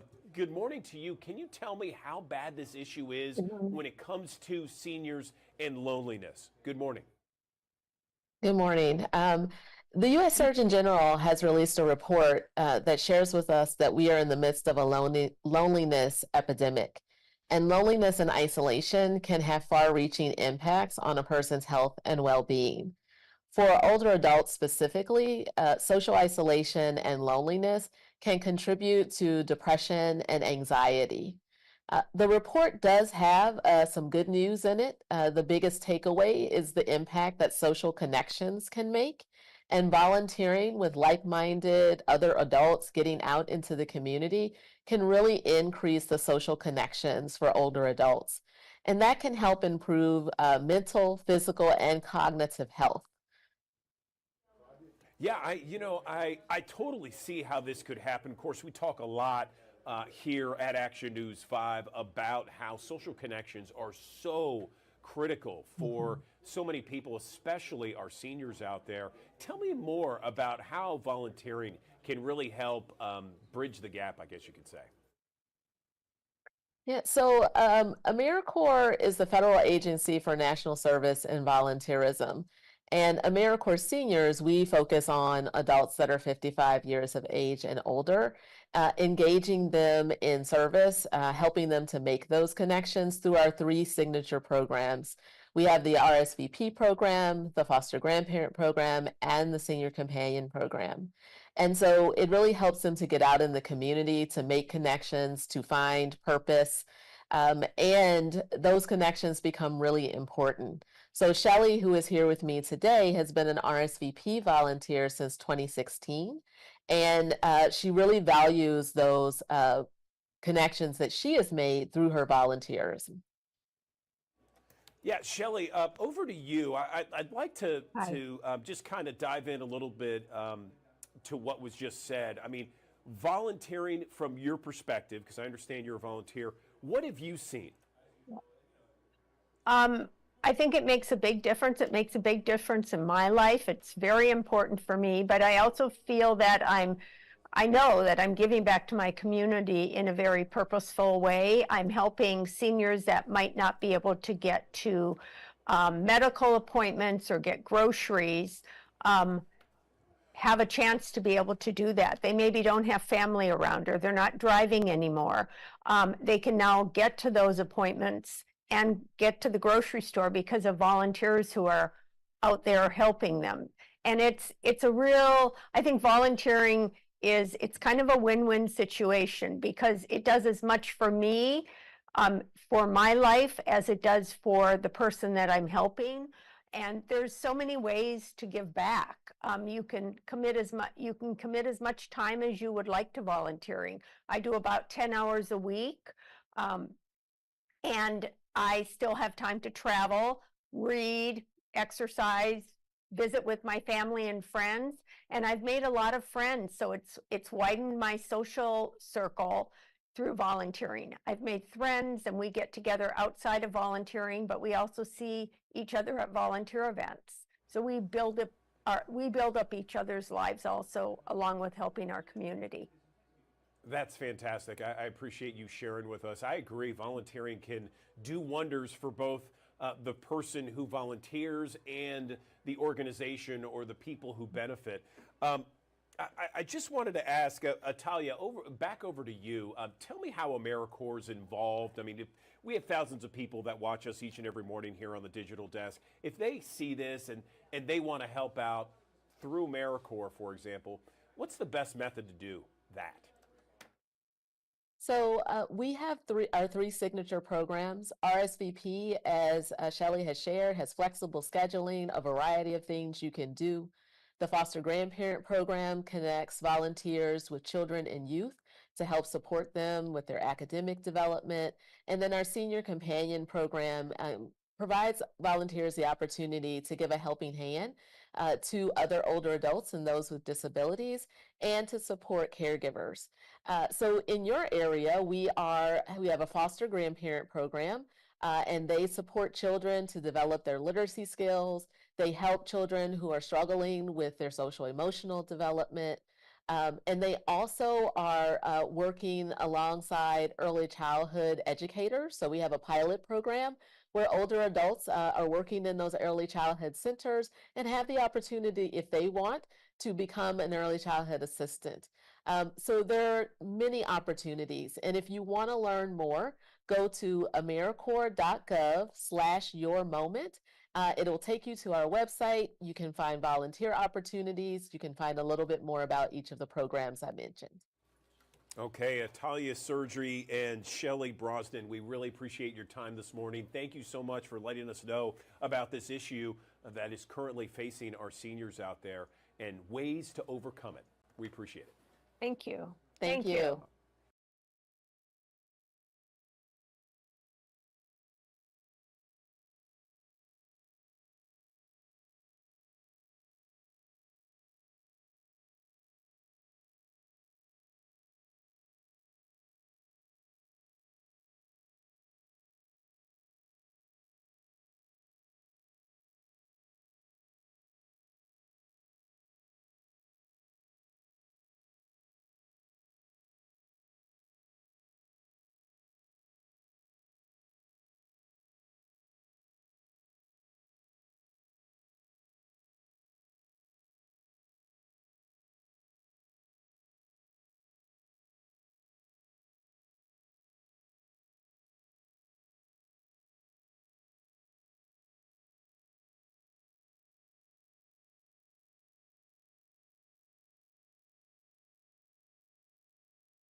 Thanks for joining us here on the Action News 5 Digital Desk. Temperatures are going to work their way back up through the 80s as we go through the afternoon hours. It depends on where you are, how things will play out for us with the northeasterly wind coming in around 5 to 10 miles per hour tonight. Upper 60s and low 70s, partly cloudy, a passing shower or storm. Best chances, though, of rain likely for areas along into the south of the I-40 corridor as an area of low pressure winds up and moves off towards Middle Tennessee later on today. We should have a fairly quiet weekend, maybe a few passing showers from time to time. time. Probably our best chances for rain, though, coming up for the latter half of Sunday, but still some sporadic downpours from time to time. The best chances, though, will tend to be along and south of I-40. High pressure to the south and east of us, low pressure to the north and west of us, and that funnel effect right along that stalled frontal boundary will keep our weather pretty unsettled in the extended range. So once we get into next week, the weather's going to turn pretty unsettled and stay pretty unsettled with waves of rain and storms to contend with, a lot more clouds, and the opportunities for some rain and storms. Here's a look at that first alert futurecast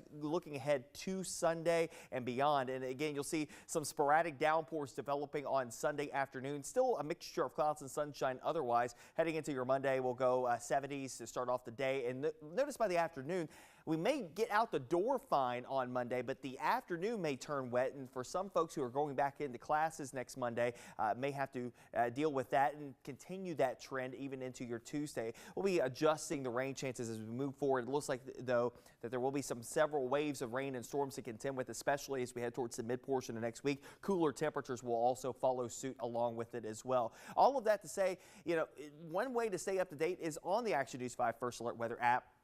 Using the interactive radar function, that's going to be a critical function for you over the next couple of days because of the active weather that we do expect. So while it's unsettled, it's also going to be active. One thing to note about this extended forecast, which does feature scattered downpours every single day next week, and I would go ahead and include that this would probably extend a little farther out. This is not lending itself necessarily to severe weather. It's more so just a soggy pattern that's going to emerge for us over the course of not just next week, but probably the extended forecast all the way into the end of July, the beginning of August.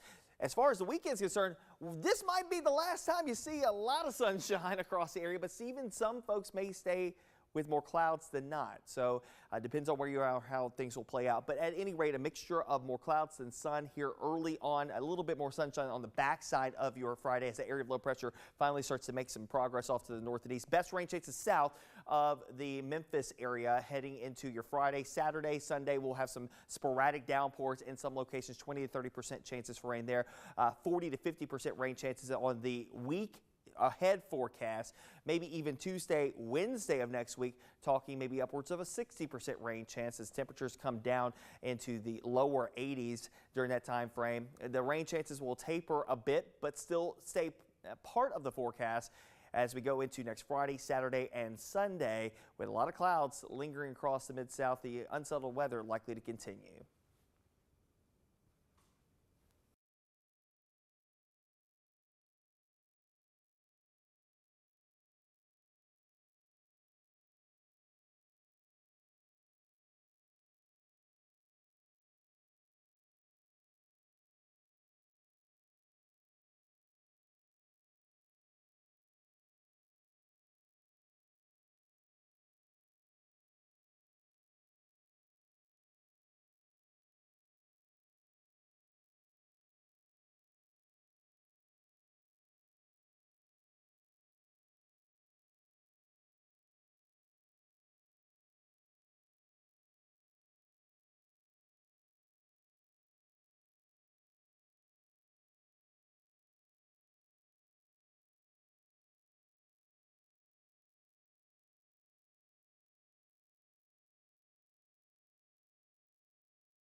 A little bit about pickleball. We've talked about how it is the fastest growing sport in the U.S. right now.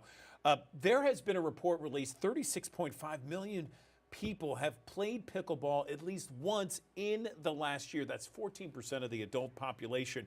But here's the thing, with all these people playing pickleball, and some of those games and some of those matches are very competitive. I've seen it firsthand. There are injuries associated with pickleball. In fact, Memphis' own Campbell Clinic just released the first and only study of its kind talking about the most common injuries when it comes to pickleball. Let's talk to someone who knows a little bit about this recent study. I have the pleasure now to join, to have Dr. Fred Azar, Chief of Staff of Campbell Clinic, joining us on the Action News 5 digital desk. Dr. Azar, always good to see you. How are things at Campbell Clinic? Good morning. Great to see you. Thanks for having me. Everything's Appreciate great. you being here. So let's talk about this first of its kind study that really kind of dives deep into some of the most common injuries associated with pickleball. So we noticed a few years ago that we had some patients coming in with these pickleball injuries, and there was a little bit of a pattern. People in their 50s, 60s, and 70s were coming in with injuries, and we felt like there was a need to make them aware that these injuries could happen playing pickleball. So we looked around the literature, and there was really not much in the literature to educate our patients. So we decided to do this study. We wanted to, first of all, review the literature to see what was out there.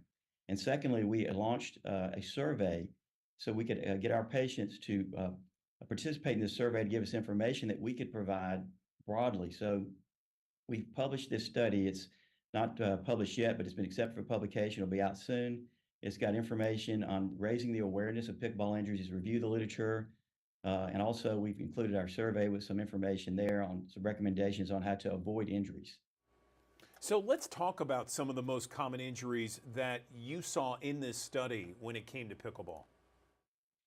So we found that we've so far have over 500 participants. This is our survey, not the raw literature, but it's pretty much in sync with what's out there in the literature. About 55% were women, 45% men, and 2/3 were more than 55 years of age. The majority of injuries are soft tissue injuries, meniscal tears, tendonitis like Achilles tendonitis or rotator cuff tendonitis, back strains, ankle sprains are pretty common.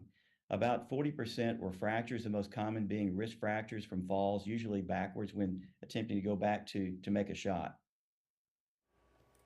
Got it. Are there maybe some best practices? We have so many people that love pickleball. Are there maybe some best practices out there to try and prevent some of these injuries, doctor? Certainly, the number one thing is awareness you can get hurt. This is a sport that's relatively new, just raising the awareness for that. Certainly warming up is really important. You want to be able to warm up and cool down properly, just like you do with any sport. You need proper equipment, so shoe wear is really important. Running shoes aren't great for it. A tennis shoe is better, it's a more low-profile shoe. Some people want to brace a knee or an ankle if they've got an ailment. That's important to do. And also really moderation and cross-training. It's not great to play this sport 5 days a week, 3 hours at a time. You're going to come in with some overuse injury. Hydration is really important too. We actually found that, and I don't mean alcohol, we found that 6% of participants, at least in our survey, were consuming alcohol while playing the sport. So it's really important to think about hydrating, but not in that respect. It's a pretty social sport, but hydrating without alcohol is a pretty good way to go. And then really play to your level. Don't try and play somebody who's going to be a lot tougher than you competition-wise. Play to your level. Listen to your body. So if you think you've got something brewing, step aside and let somebody else play.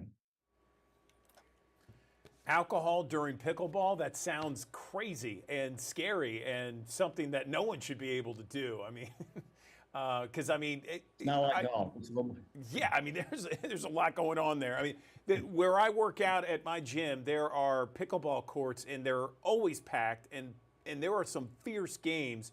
And you're part of the Memphis Mid-South area. I mean, you've seen all these pickleball courts going up everywhere. I mean, it is growing fast across the country and here in the U.S. Some people think it's an older person's sport, but I'm seeing everybody, young, old, all demographics playing this sport. Anything else you'd like to share, Dr. Azar, about this to maybe kind of minimize anyone getting hurt? Well, you're right. It started out as an older person's sport, but now everybody's playing it. I think that the important thing for us is to bring awareness to patients and people that are playing the sport that you can become injured. And raising that awareness we think is really important. And then giving some information on how we can do to prevent injuries. That's what we're all about, injury prevention. And people that want to participate in our survey, go to camelclinic.com. You can click on the link to the survey. We're trying to get more information out there so we can build a survey and we can advance the knowledge of this sports to all people who are participating in it. Okay, so 500 participants, a part of this study, and you said, is it posted right now on camelclinic.com so our viewers can see for themselves? The survey's available. The publication will be out soon, and we'll have that link too. But we want people to participate in the survey. Again, we've got over 500 people so far. We want to add to that survey. Got it. All right, Dr. Fred Azar, Campbell Clinic Chief of Staff. Really appreciate your time on the digital desk. Feel free to come on any other time to keep us up to date on whatever's happening, pickleball or not. Thanks so very much.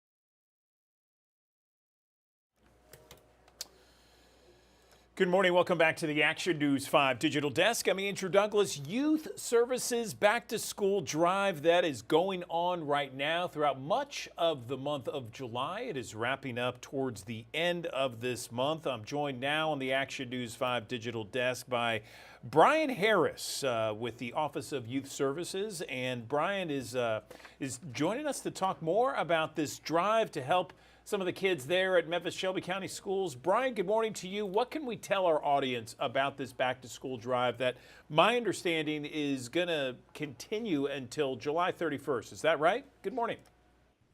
That's correct. So good morning, Andrew. So yeah, this drive started on July 9th. And basically what we're doing is that we have 25 community centers in the city of Memphis. And so each community center has a box placed in it, a donation box, that has supplies for success on the box. We're asking each citizen to go to their respective community centers and make a donation of school supplies so we can make sure that our teachers receive these products once the drive ends. So that way, if a student is short a pencil, the teacher has an extra supply on hand to give directly to the student. That sounds fantastic. Tell me how the drive's going so far and what is the need? Do you want people to buy an entire box, just the pencils? Explain. Yeah, so it's a variety of things. So if your viewers would go to the City of Memphis website and click on Youth Services, you'll see a direct link of the needs of the supplies. So a lot of it is filler paper, notebook paper, pencils, pen, Kleenex, glue, basic things that young people need to go back to school. So what will happen is once they donate it and drop it off, at the end of the drive, we will collect it from the community center and donate it to the respective schools that are near those community centers. So it'll go directly to the educators. Okay, and so in these boxes, there's all kinds of items, pencils, crayons, pocket folders, scissors, markers, glue sticks, hand sanitizers, wipes, Kleenex, backpack jump drives, notebook paper, markers, erasers, all kinds of things. And what you're saying is if our audience, and by the way, we have thousands of people that watch us each and every morning, Brian, on the digital desk, if they go to memphistn.gov/supply drive, right? That's where they can get the list? Yes, sir, that is correct. Okay, and so this is going until July 31st. So what else can we talk about with regards to this? Yeah, I think the biggest thing, Andrew, is that Memphis, as you know, is a giving city, and MSCS has about 115,000 students. And what this drive does, it allows us to put extra supplies directly in the educators' hands. I know we have a lot of back to school drives happening throughout the city over the next 3 weeks before school starts. But the difference between this one will go directly to the respective schools because being a former educator, teachers are always short supplies. You can never have enough pens and pencils and Kleenex and scissors and things you named. So I think this gives an opportunity for our Memphians to come together and do a good deed to make sure that we send these students, number one, back off to school in the right way, but also have extra supplies on hand at the school when they come to school without or they forgot. All right, you said it's been going on since July 9th. Tell me, how's it going so far? How many boxes do you need and how many do you have so far, Brian? Yeah, so I tell you, the drive has been doing well. Now, as far as boxes, the boxes are a fixed fixture in the community center. So all the Memphians would do is just drop off supplies inside of the box. So if you bought a pack of pencils, just go to your local community center, drop them in the donation box, and we'll take it from there. But so far, we've had a ton of donations, and it's just great to see us having to empty some of these boxes because they're already being filled. So it's really taken off. Fantastic. Brian Harris talking about the Youth Services Back to School Drive until July 31st. Go drop off school supplies at your local community center. And if you need any ideas, suggestions, what to drop off, memphistn.gov/supply drive. Anything else, Brian, before we let you go? No, Andrew, thanks for having me on. Last thing I do want to say is that we do have a youth talent show tomorrow at the historic Levitt Shale in Overton Park from 4 p.m. to 7 p.m. We have some very talented young people that are going to perform. This is open to the city. There'll be free food, great entertainment. So I'm inviting the city to come out and help celebrate some of the great work of our young people before they go back to school. Way to get that in there. We know we have lots of talent all across Memphis and the Mid-South. Brian Harris, we really appreciate your time. Thank you. Thank you, sir. Have a good day. All right, you do the same. There's another live look from our High Five camera outside our studio at 1960 Union Avenue, 74 degrees at 10:14. We're back in 60 seconds on Action News 5's Digital Desk.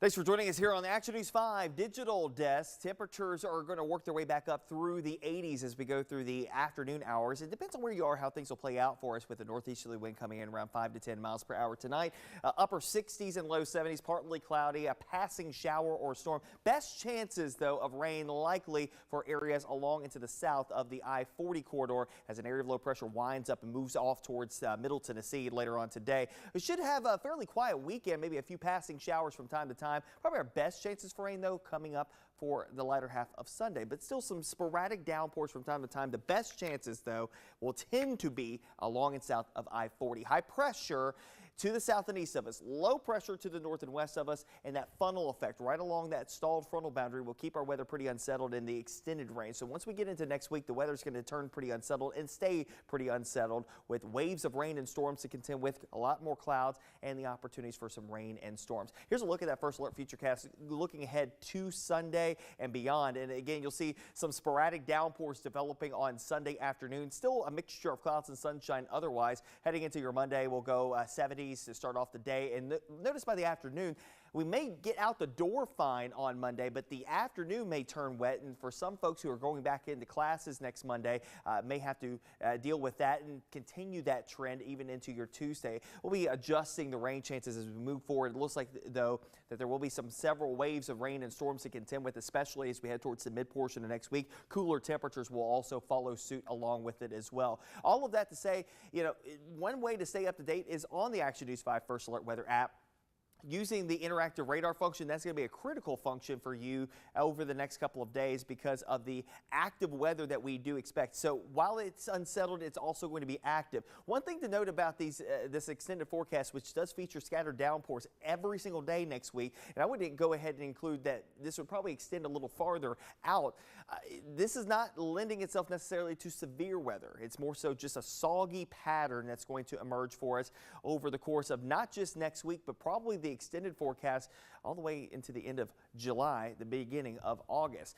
As far as the weekend's concerned, this might be the last time you see a lot of sunshine across the area, but even some folks may stay with more clouds than not. So depends on where you are, how things will play out. But at any rate, a mixture of more clouds than sun here early on, a little bit more sunshine on the backside of your Friday as the area of low pressure finally starts to make some progress off to the north and east. Best rain chances south of the Memphis area heading into your Friday. Saturday, Sunday, we'll have some sporadic downpours in some locations, 20 to 30% chances for rain there, 40 to 50% rain chances on the week ahead forecast, maybe even Tuesday, Wednesday of next week, talking maybe upwards of a 60% rain chance as temperatures come down into the lower 80s during that time frame. The rain chances will taper a bit, but still stay part of the forecast as we go into next Friday, Saturday, and Sunday, with a lot of clouds lingering across the Mid-South. The unsettled weather likely to continue.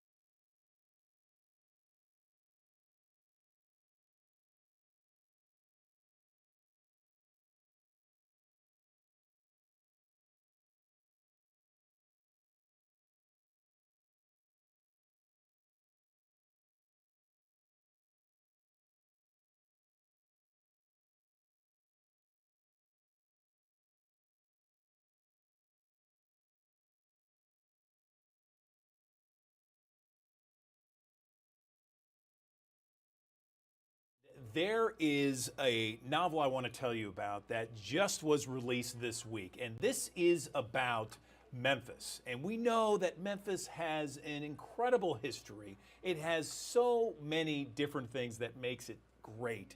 And this novel takes place here, and it is, by all accounts, another bestseller for Ace Atkins. He has had 13 novels. He's a New York Times bestseller, and he is joining us right now on the Action News 5 digital desk. Ace, it's a pleasure to talk with you. Tell me about your latest novel. This is fantastic. Yeah, and Andrew, probably Yeah. telling a little bit about my age. It's actually my 30th book. which Oh I my can't believe. gosh. 30th. I've been in this business for quite some time. I live in Oxford, but I really feel like Memphis is my home city. You know, this is the place where I do a lot of business.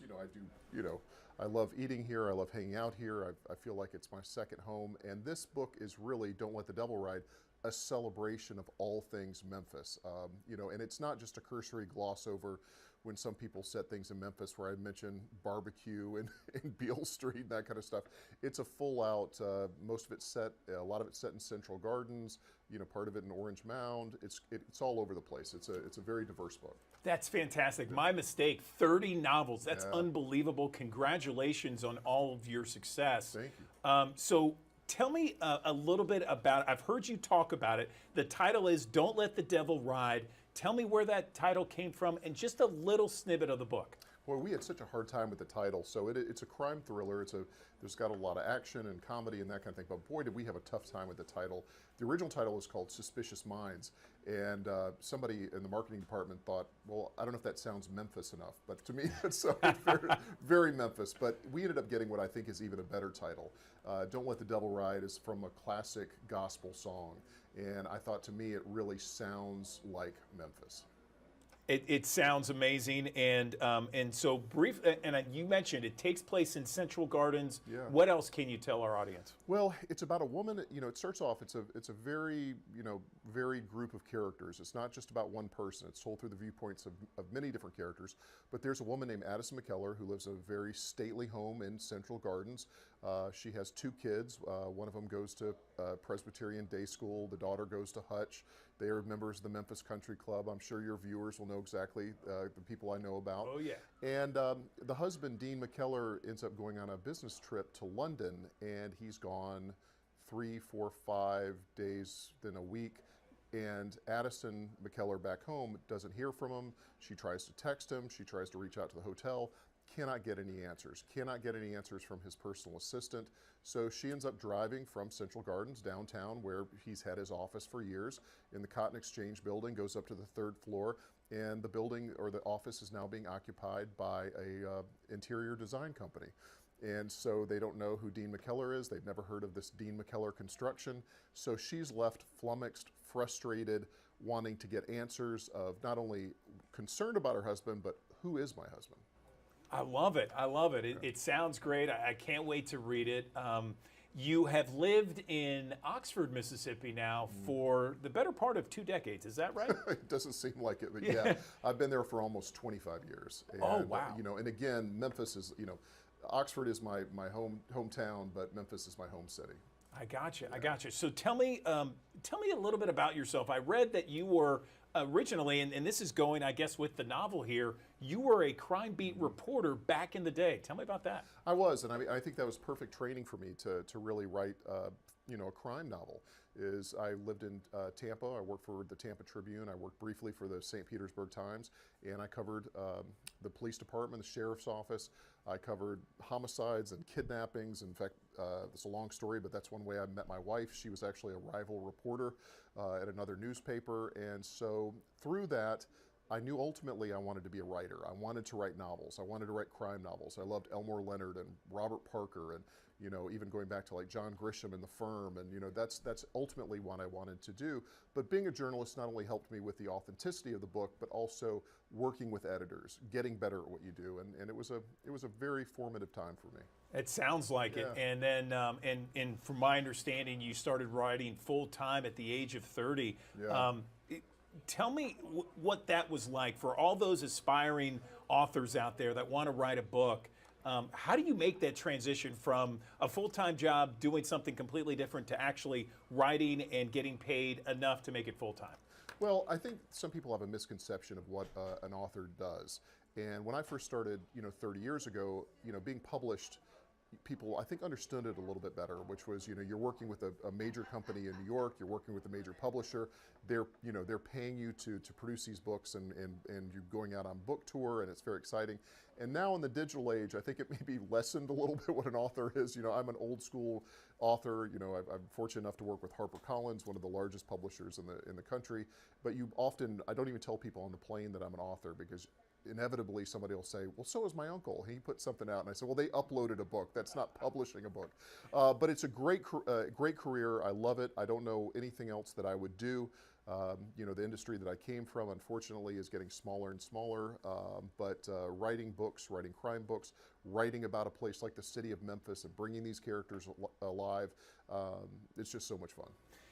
And a lot of your fans, Ace, might not know that you had this background in Auburn football, and I mean, I can't escape it. I mean, you played, on the defensive line, right? I mean, for Auburn, for the Auburn Tigers, and you were part of that undefeated season that, due to suspension, you couldn't really play at a bowl game, but. Certainly, you had to bring up the suspension. well, that's why I don't have a national championship ring on right now. Right, right. But how did that team concept, having played a part of big time college football, how did that instill and maybe help your professional career as an author grow? I didn't think that much about it when I was doing it. And, I also would always hear things about football teaching you life lessons and making you work harder. And I wasn't really sure if that was the case. But as an older person now we're looking at 30 years on since I played football. And trust me, my joints know exactly it's been 30 years ago. Yeah, I think it's working every day. It's working towards a goal. It's trying to get better. It's trying to write another book that tops the next one. It's always on to the next season, which is your next novel. So yeah, I think I took something from it. What would be your writing style that you would give someone who, we have thousands of people that watch us here on the Digital Desk, that someone is hearing about you for the first time. They're interested in this book. It's set in Memphis, Central Gardens. What would you, how would you compare your style of writing?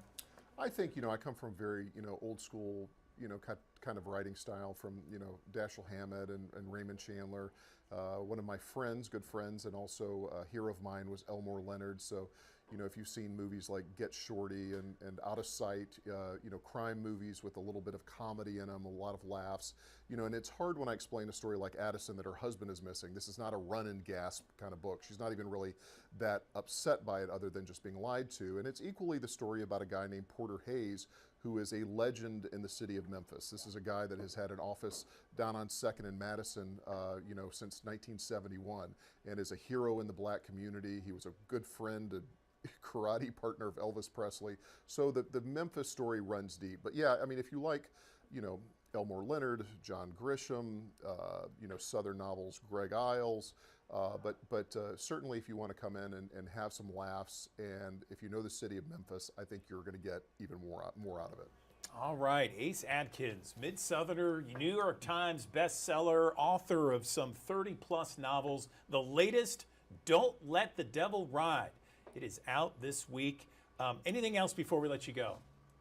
Just buy the book. I mean, that's why I'm here. This is it. Get out, buy the book, buy multiple copies, buy them for your friends, and put Memphis, on top. We love it. All right, Ace Atkins, we appreciate your time on the Action News 5 Digital Desk. Thanks very much. Thank you.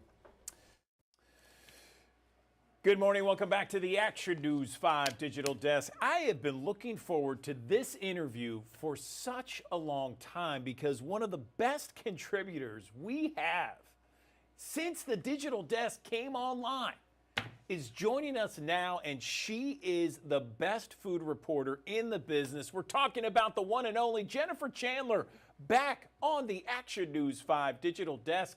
Yes, I'm blowing out my newsroom. I'm speaking louder because I'm just so happy, Jennifer, to have you back. How are you, first off? I am doing wonderful. I have missed our segments that we've been doing, and I am so excited to be back on the Digital Desk as well. It's been a couple of months. I've had some transitions in my life. I have switched newspapers, and I am now writing for the Daily Memphian as their food and restaurant reporter. And I've been there since the beginning of the summer and loving being on this new news team. Awesome, awesome. Well, congratulations to you. We're super excited for you to be back with us on the Digital Desk, and you have a new crew with you. And, I loved, of course, we haven't had you on in a while, but I have been reading your articles, and I loved the article. I think I mentioned to you that you offered the ingredients and the recipe for the cream spinach at Buckley's. Oh my gosh, I cannot wait to make it. But that's not what we're talking about right now. Well, I just Go have ahead. to put a note about that one. It was very funny about that recipe. When restaurants make their recipes, they're these huge batches. And when I asked Jeff Fiornelli for that recipe when they announced that they were closing, he said, I'll give it to you and I'll pare it down. Well, that recipe still calls for 6 pounds of frozen spinach, so it makes an awfully big batch. So you better love cream spinach, but you can freeze it. But that's one of the things too. I'm excited about the Daily Memphian is we are adding back in recipes, and as a former cookbook author, that warms my heart. So I'm going to try to every week have a recipe that'll be posted on Saturday mornings. Either from a favorite cook or a favorite restaurant. So if you have a recipe you love, send me a note and I'll see if I can track it down for you. Right, so 6 pounds of spinach. Guess what, kids? We're having spinach for dinner. I saw it and I loved it, though. So we're not talking about spinach, though. We are talking about the best handmade ice creams all across Memphis and the Mid-South. I know you have an article coming out later, and Yes. it's going to feature a whole bunch, but maybe we can talk about a couple right now. Yes, for sure. So July, no surprise, is National Ice Cream Month. I mean, it's the heat of the summer. I can think of no better time to enjoy ice cream. So the whole month of July is National Ice Cream Month. But this coming Sunday, July 21st, is National Ice Cream Day.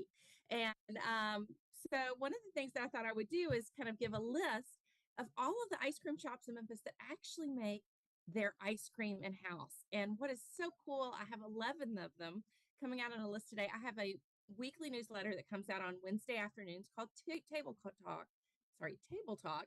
And it comes directly in an email to subscribers, but it's also posted on the dailymemphian.com. So look for that every Wednesday. And that's going to be the topic for the one this week is 11 ice cream shops you can visit.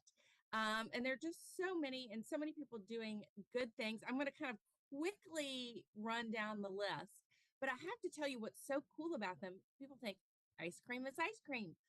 Well, ice cream is not ice cream when it comes to Memphis. Just like everything else, we do everything different and better and unique and put our own spins on it. And each one of these ice cream shops is Memphian owned, family owned businesses, and they are putting their own unique spins on ice cream. So, Andrew, as I go through this list, if you have a favorite one that you go or a favorite flavor, please chime in. So Got it. I'm going to start downtown and move out east.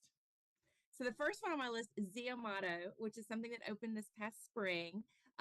They opened their gelato shop, but they've actually been selling gelato for several years now. But Matteo Cervente is from Italy originally. And during the pandemic, he decided to start making gelato and launched a business where he was selling his gelato to restaurants and in grocery stores. And he has now opened his own gelateria downtown in the South Main Arts District. It's actually on the ground floor of the Central Station Hotel, kind of across the street from Ernestine and Hazel's, if you know where that is. But he's making authentic gelato. And one of the things he's doing cool, he has for ice cream sandwiches, he's partnered with 17 Berkshire, which is a bakery and coffee shop that's in Overton Square.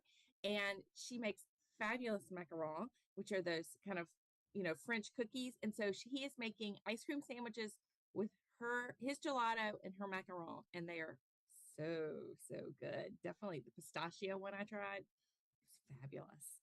So if you want a different treat, definitely stop by there. Then there's another one that I think a lot of people don't know about, but and they might overlook because it's kind of tucked away in the Pembroke building on South Main Street, on the, kind of on that walk pedestrian part of Main Street. And it's called Margie's 901 Homemade Ice Cream. And Velma Bobo is the proprietor there. There's a picture of her, you can see her. And her shop is really tiny and it's super cute. And she makes all of her own ice cream flavors. She started out, she had originally bought I think it was called Maggie Moo's. It was kind of a franchise, and she was in the Peabody Place. And when Peabody Place closed, she decided to create her own ice cream shop. And that's what she did. She has tons of flavors that she makes in-house daily. And one of the things she just recently was telling me she's doing, she just has moved her ice cream production into the front of the shop so that people can actually see her making her ice cream. So they have traditional ice cream you get by the scoop. And they also are one of those places that does, I hate to say a chain, but kind of like Cold Stone Creamery, where they can like do mix-ins and stuff and make their own concoctions. So that's one of the things that you can do there at Margie's 901. Moving in town a little bit, we're going to hop over to Crosstown Concourse, and there's Sweet Magnolia Gelato Company. And Hugh Balthrop started his gelato company several years ago. He calls it chef-inspired, Southern-inspired. He has unique flavors like banana pudding, and I think it's called Delta Pecan for his kind of pecan flavor. And he started in Oxford, Mississippi, but he just recently moved his production facility this past spring to Memphis. But he has his products have been available in grocery stores for a long time, and they're really great. But he now also has a gelato shop that is in Crosstown Concourse. So you can get a scoop, and he sometimes puts some unique flavors that he's kind of experimenting with in that gelato shop. So that's a good place to go if you want to get something you may not find on the shelves. So keeping moving in toward town, we're going to hop over to Broad Avenue and go to Sugar Ghost. So Sugar Coast Ice Cream and Bubble Tea is this cute shop. And I will admit, I was doing some research for this article yesterday, and that is my scoop of ube ice cream that I enjoyed yesterday when I was in there. And you're going, what is ube ice cream? Ube is a Japanese purple sweet potato. Yep, you heard me right on that one. And she has made it into an ice cream that is kind of slightly nutty tasting, kind of tastes like pistachio. It is so good. Mary Claire White is the owner of Sugar Ghost, and she has Falling Into Place gift shop right next door. That was her original business. And then when the bay next door to her opened, she took over took over the space and opened Sugar Ghost. And so she makes unique flavors. I think she had a watermelon cilantro sorbet. She has an ooey gooey butter cake flavor that's in the cases right now that's so good. And she just opened a shop in Germantown. Yes. So raise your hand. Yes, I go to Sugar Ghost a lot, probably too much. And so my wife Tina, she's had the ube ice cream. She loves it. I've had something that, they are very unique. You're absolutely right. I had one during Valentine's Day because they like to do things around the holidays. It was chocolate-covered strawberry ice cream, and it tasted exactly like that. It was awesome. That's a great flavor. And I will tell you, this is actually something personal, but my daughter, she is friends with my niece's, well, she's friends with my cousin's daughter. So sort of my, whatever that is, I make her my niece if it's my cousin's daughter. Something like that, yeah. Not really, but whatever relation. Mary Claire White is very good friends with my cousin. And for their wedding, she did that flavor as the afternoon, as kind of like, you know, the late night snack at the wedding. And it was in June, Yes. it was hot, and she handed those out, and that flavor, so good. So good. Awesome. All right. Okay, so we're gonna keep moving. And Sweet Noshings, many know it's been in Overton Square for a very, very, very long time. And the family that owns it, gosh, I'm trying to think, maybe a year or two ago, opened a location in East Memphis. So they have always made their own homemade ice creams. But the ones, they have a selection at Overton Square, but the one that they've done in East Memphis is like humongous. They have so many flavors. I forgot to look up what it was. I mean, I think they have over 40 different flavors. But one of the things that Sweet Noshings does is they have an over 21 selection of flavors where they do alcohol infused ones. The ones you're looking at right now was one that was done with Guinness Beer Stout. And it had Guinness beer, you know, that chocolate cake you can make with, people make with Guinness beer. It had that crumbled into it. So good. I think for National Ice Cream Day this Sunday, I think she told me that they are making a lychee martini ice cream or sorbet. I can't remember if it's an ice cream or sorbet for a Sunday. So that sounds very interesting for sure. There's also Kay's Pints and Scoops. Her creamer, she calls it a micro creamery, and it is she makes small batch of ice cream using, you know, flavors. We talk about strawberry. She has a great strawberry flavor. She's located in Whitehaven. If you ever have seen, you actually know her. She does bright pink pint containers, and she has her ice creams in stores across Memphis. But she does open the creamery on Saturdays for people to come in and buy pints and half pints from her.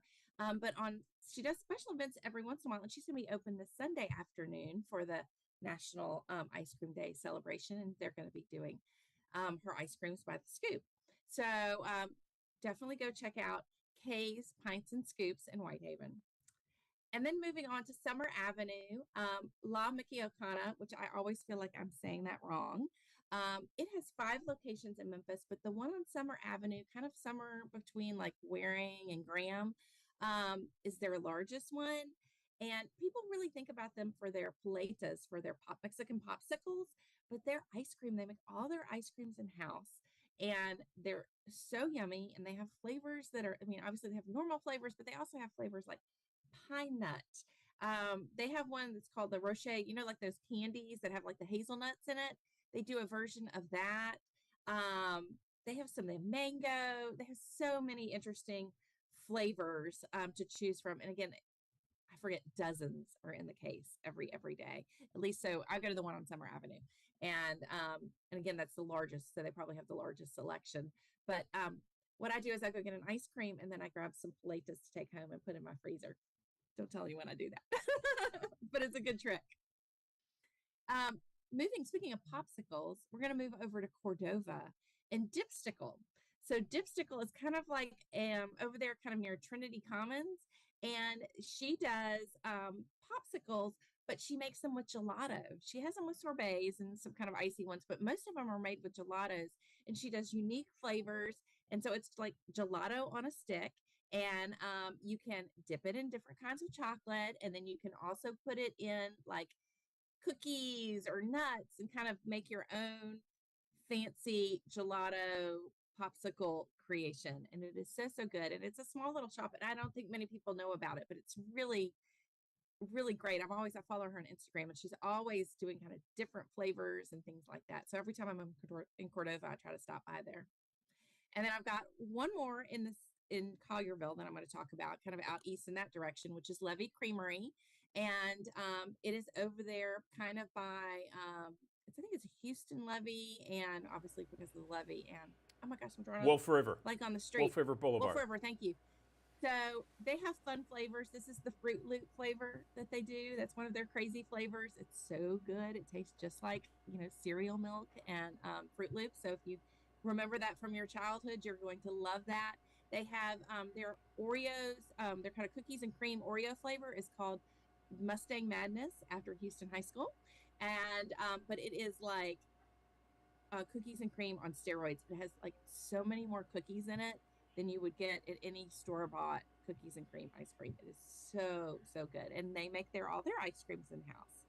So we're going to have 2 more stops on my list. Hop over to DeSoto County to Hernando. And Area 51 is a great ice cream shop. They used to have one in Memphis, and I hate that they don't anymore because Hernando is not really on my driving path, because if it was, I'd be there all the time. But she has really, really great flavors, and they really do. It's family owned, and they do a lot of seasonal things. And their blackberry goat cheese flavor has won like national awards, and it comes out in the summer during blackberry season. So watch their social media when it comes out. It is worth driving down there, and just believe me, you're going goat cheese and an ice cream. It's tart. It is compared with the blackberries. It is so good. It's worth the drive down there. And then the last one is one that's been around for forever. Velvet Cream. It's nicknamed the Dip. It's been around forever. And I don't know if people realize that they do make all 30, I think it's 34 flavors by scratch. And then they do all, sundaes and all these different concoctions. I think I once read that it was like well over 100 different ice cream things you could get off the menu there, which is kind of fun. That's kind of like going old school when you go to the Velvet Cream, or the Dip, as it's called in Hernando. So that is my roundup. There's more about all of these different places. Will be up on the dailymemphian.com. Look under the Table Talk tab, because that's where my weekly newsletter is. And it also kind of tells you about the news going on that you may have missed this past week in the restaurant industry. Fantastic. Jennifer Chandler, it's been far too long. So glad you're back with us, back in the fold, the Action News 5 family. Great to have you back. Thank you so much. Can't wait to eat some ice cream. You scream, we all scream for ice cream. Jennifer, thanks. For sure. Summer is upon us, and some of those hot temperatures are just going to get hotter and hotter as the weeks go by. And so generally, we know how to stay cool. I mean, obviously, turn on the air conditioning when you can, wear light, loose-fitted clothing. But, there's always a concern about certain things around us. We've talked a lot about, making sure our pets are safe in the heat. But what about medications during the summer? Because the heat can affect medications as well. I'm joined right now by Penny Higgins. She is Associate Pharmacy Director with Methodist North Hospital. She joins us on the digital desk. Penny, good morning to you. Tell us what we need to know. Is there like a overarching golden rule about what to do to protect our medications in the summer months? Good morning. Good morning. Thank you so much for having me. I'm so glad to be here to talk about such an important topic. We do, as you're mentioning, we all feel the heat, but often underappreciate the effect the heat can have on medications. So I think you raised a really great and important question referring to storage. So just like you wouldn't leave milk in the car or your groceries in the car, it's also important to make sure that we're taking medications inside and storing them appropriately. The heat can degrade your medication similarly to like it degrades your groceries. It can make them ineffective at best, but more insidiously, it can even make them harmful. So making sure that they stay out of those extreme temperatures is very important. Exactly. Yeah, I could see that. Explain a little bit more about maybe some overarching rules that we should take into consideration for our medication. Yeah, so I think overarching rules is going to be the same rules that you have to make sure that you are maintaining a healthy lifestyle in the heat. So there are some specific medications that can cause different ailments. So for example, anything with that can affect electrolytes or that can affect your fluid balance can then further dehydrate you. So I think about a lot of blood pressure medications. A lot of people are on blood pressure medications. You can see people that are on, they'll even call it fluid pills. So obviously that can affect your fluid status. And then things that can affect your electrolytes, which I think is often underappreciated again in the heat. And so those could be mood modifying medications or anti-seizure medications.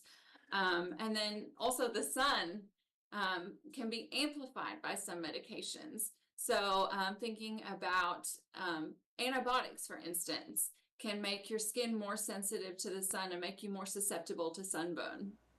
That's a great point, Penny. I appreciate you bringing that up. So if we want to protect our medication, give us some of the best ways to protect it if we have to be out and about or go around town or what have you. What are the best methods to protect it? Yeah, so I think planning appropriately is really helpful in that stage. Just like you're not going to leave your milk in the car, you're going to run home and put it in a cabinet or in the fridge. Don't put your milk in a cabinet. So just in a similar manner, we're going to do that to our medications. So we're going to store them at the appropriate temperature, but also keep them away from that direct sunlight.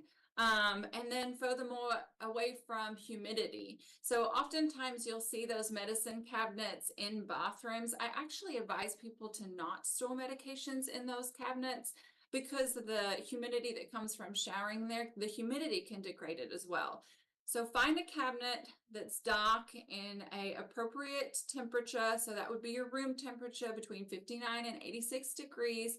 And then also think about it being away from little hands. So during the summer months, a lot of kids are at home. So we need to be making sure that we are storing medications away from places that our children can reach.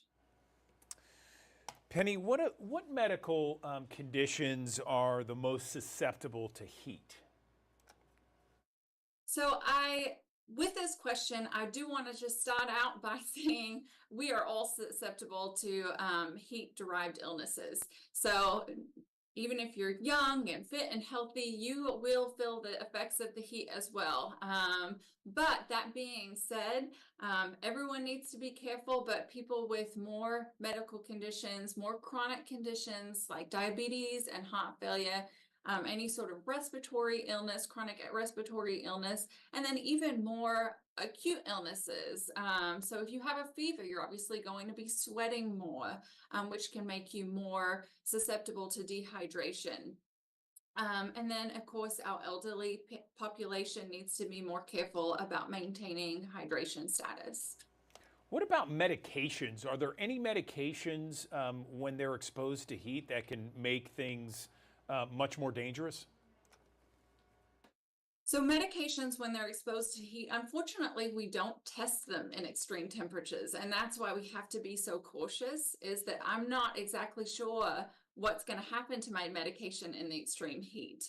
And so that can kind of cause a little question mark there that could potentially be dangerous. We have thousands of people that watch us each and every morning here on the Digital Desk. Penny, anything else you want to mention with regards to this topic? Yeah, I want to encourage viewers to think about sunscreen as a medication. You know, we make sure that we are taking our medications appropriately because of our health, because we take our health seriously. And so I'd like to amplify on that and think about sunscreen to make sure that you're taking care of your biggest organ, your skin. So again, with sunscreen, it's often understood that you need to be reapplying every 2 hours. And so to be thinking about that as seriously as you think about your medications. Okay, Penny Higgins with Methodist North Hospital and the pharmacy department there. Penny, we appreciate it. We appreciate all your advice for everyone to stay safe this summer. Thank you. Thanks for joining us here on the Action News 5 Digital Desk. Temperatures are going to work their way back up through the 80s as we go through the afternoon hours. It depends on where you are, how things will play out for us with the northeasterly wind coming in around 5 to 10 miles per hour tonight. Upper 60s and low 70s, partly cloudy, a passing shower or storm. Best chances, though, of rain likely for areas along into the south of the I-40 corridor as an area of low pressure winds up and moves off towards Middle Tennessee later on today. We should have a fairly quiet weekend, maybe a few passing showers from time to time. time. Probably our best chances for rain, though, coming up for the latter half of Sunday, but still some sporadic downpours from time to time. The best chances, though, will tend to be along and south of I-40. High pressure to the south and east of us, low pressure to the north and west of us, and that funnel effect right along that stalled frontal boundary will keep our weather pretty unsettled in the extended range. So once we get into next week, the weather's going to turn pretty unsettled and stay pretty unsettled with waves of rain and storms to contend with, a lot more clouds, and the opportunities for some rain and storms. Here's a look at that First Alert Futurecast looking ahead to Sunday and beyond. And again, you'll see some sporadic downpours developing on Sunday afternoon. Still a mixture of clouds and sunshine otherwise. Heading into your Monday, we'll go 70s to start off the day. And notice by the afternoon, we may get out the door fine on Monday, but the afternoon may turn wet. And for some folks who are going back into classes next Monday, may have to deal with that and continue that trend even into your Tuesday. We'll be adjusting the rain chances as we move forward. It looks like, though, that there will be several waves of rain and storms to contend with, especially as we head towards the mid portion of next week. Cooler temperatures will also follow suit along with it as well. All of that to say, you know, one way to stay up to date is on the Action News 5 First Alert Weather app. Using the interactive radar function, that's going to be a critical function for you over the next couple of days because of the active weather that we do expect. So while it's unsettled, it's also going to be active. One thing to note about this extended forecast, which does feature scattered downpours every single day next week, and I would go ahead and include that this would probably extend a little farther out. This is not lending itself necessarily to severe weather. It's more so just a soggy pattern that's going to emerge for us over the course of not just next week, but probably the extended forecast all the way into the end of July, the beginning of August. As far as the weekend's concerned, this might be the last time you see a lot of sunshine across the area, but even some folks may stay with more clouds than not. So depends on where you are, how things will play out. But at any rate, a mixture of more clouds than sun here early on, a little bit more sunshine on the backside of your Friday as the area of low pressure finally starts to make some progress off to the north and east. Best rain chances south of the Memphis area heading into your Friday. Saturday, Sunday, we'll have some sporadic downpours in some locations, 20 to 30% chances for rain there, 40 to 50% rain chances on the week ahead forecast, maybe even Tuesday, Wednesday of next week, talking maybe upwards of a 60% rain chance as temperatures come down into the lower 80s during that time frame. The rain chances will taper a bit, but still stay part of the forecast as we go into next Friday, Saturday, and Sunday with a lot of clouds lingering across the Mid-South. The unsettled weather likely to continue.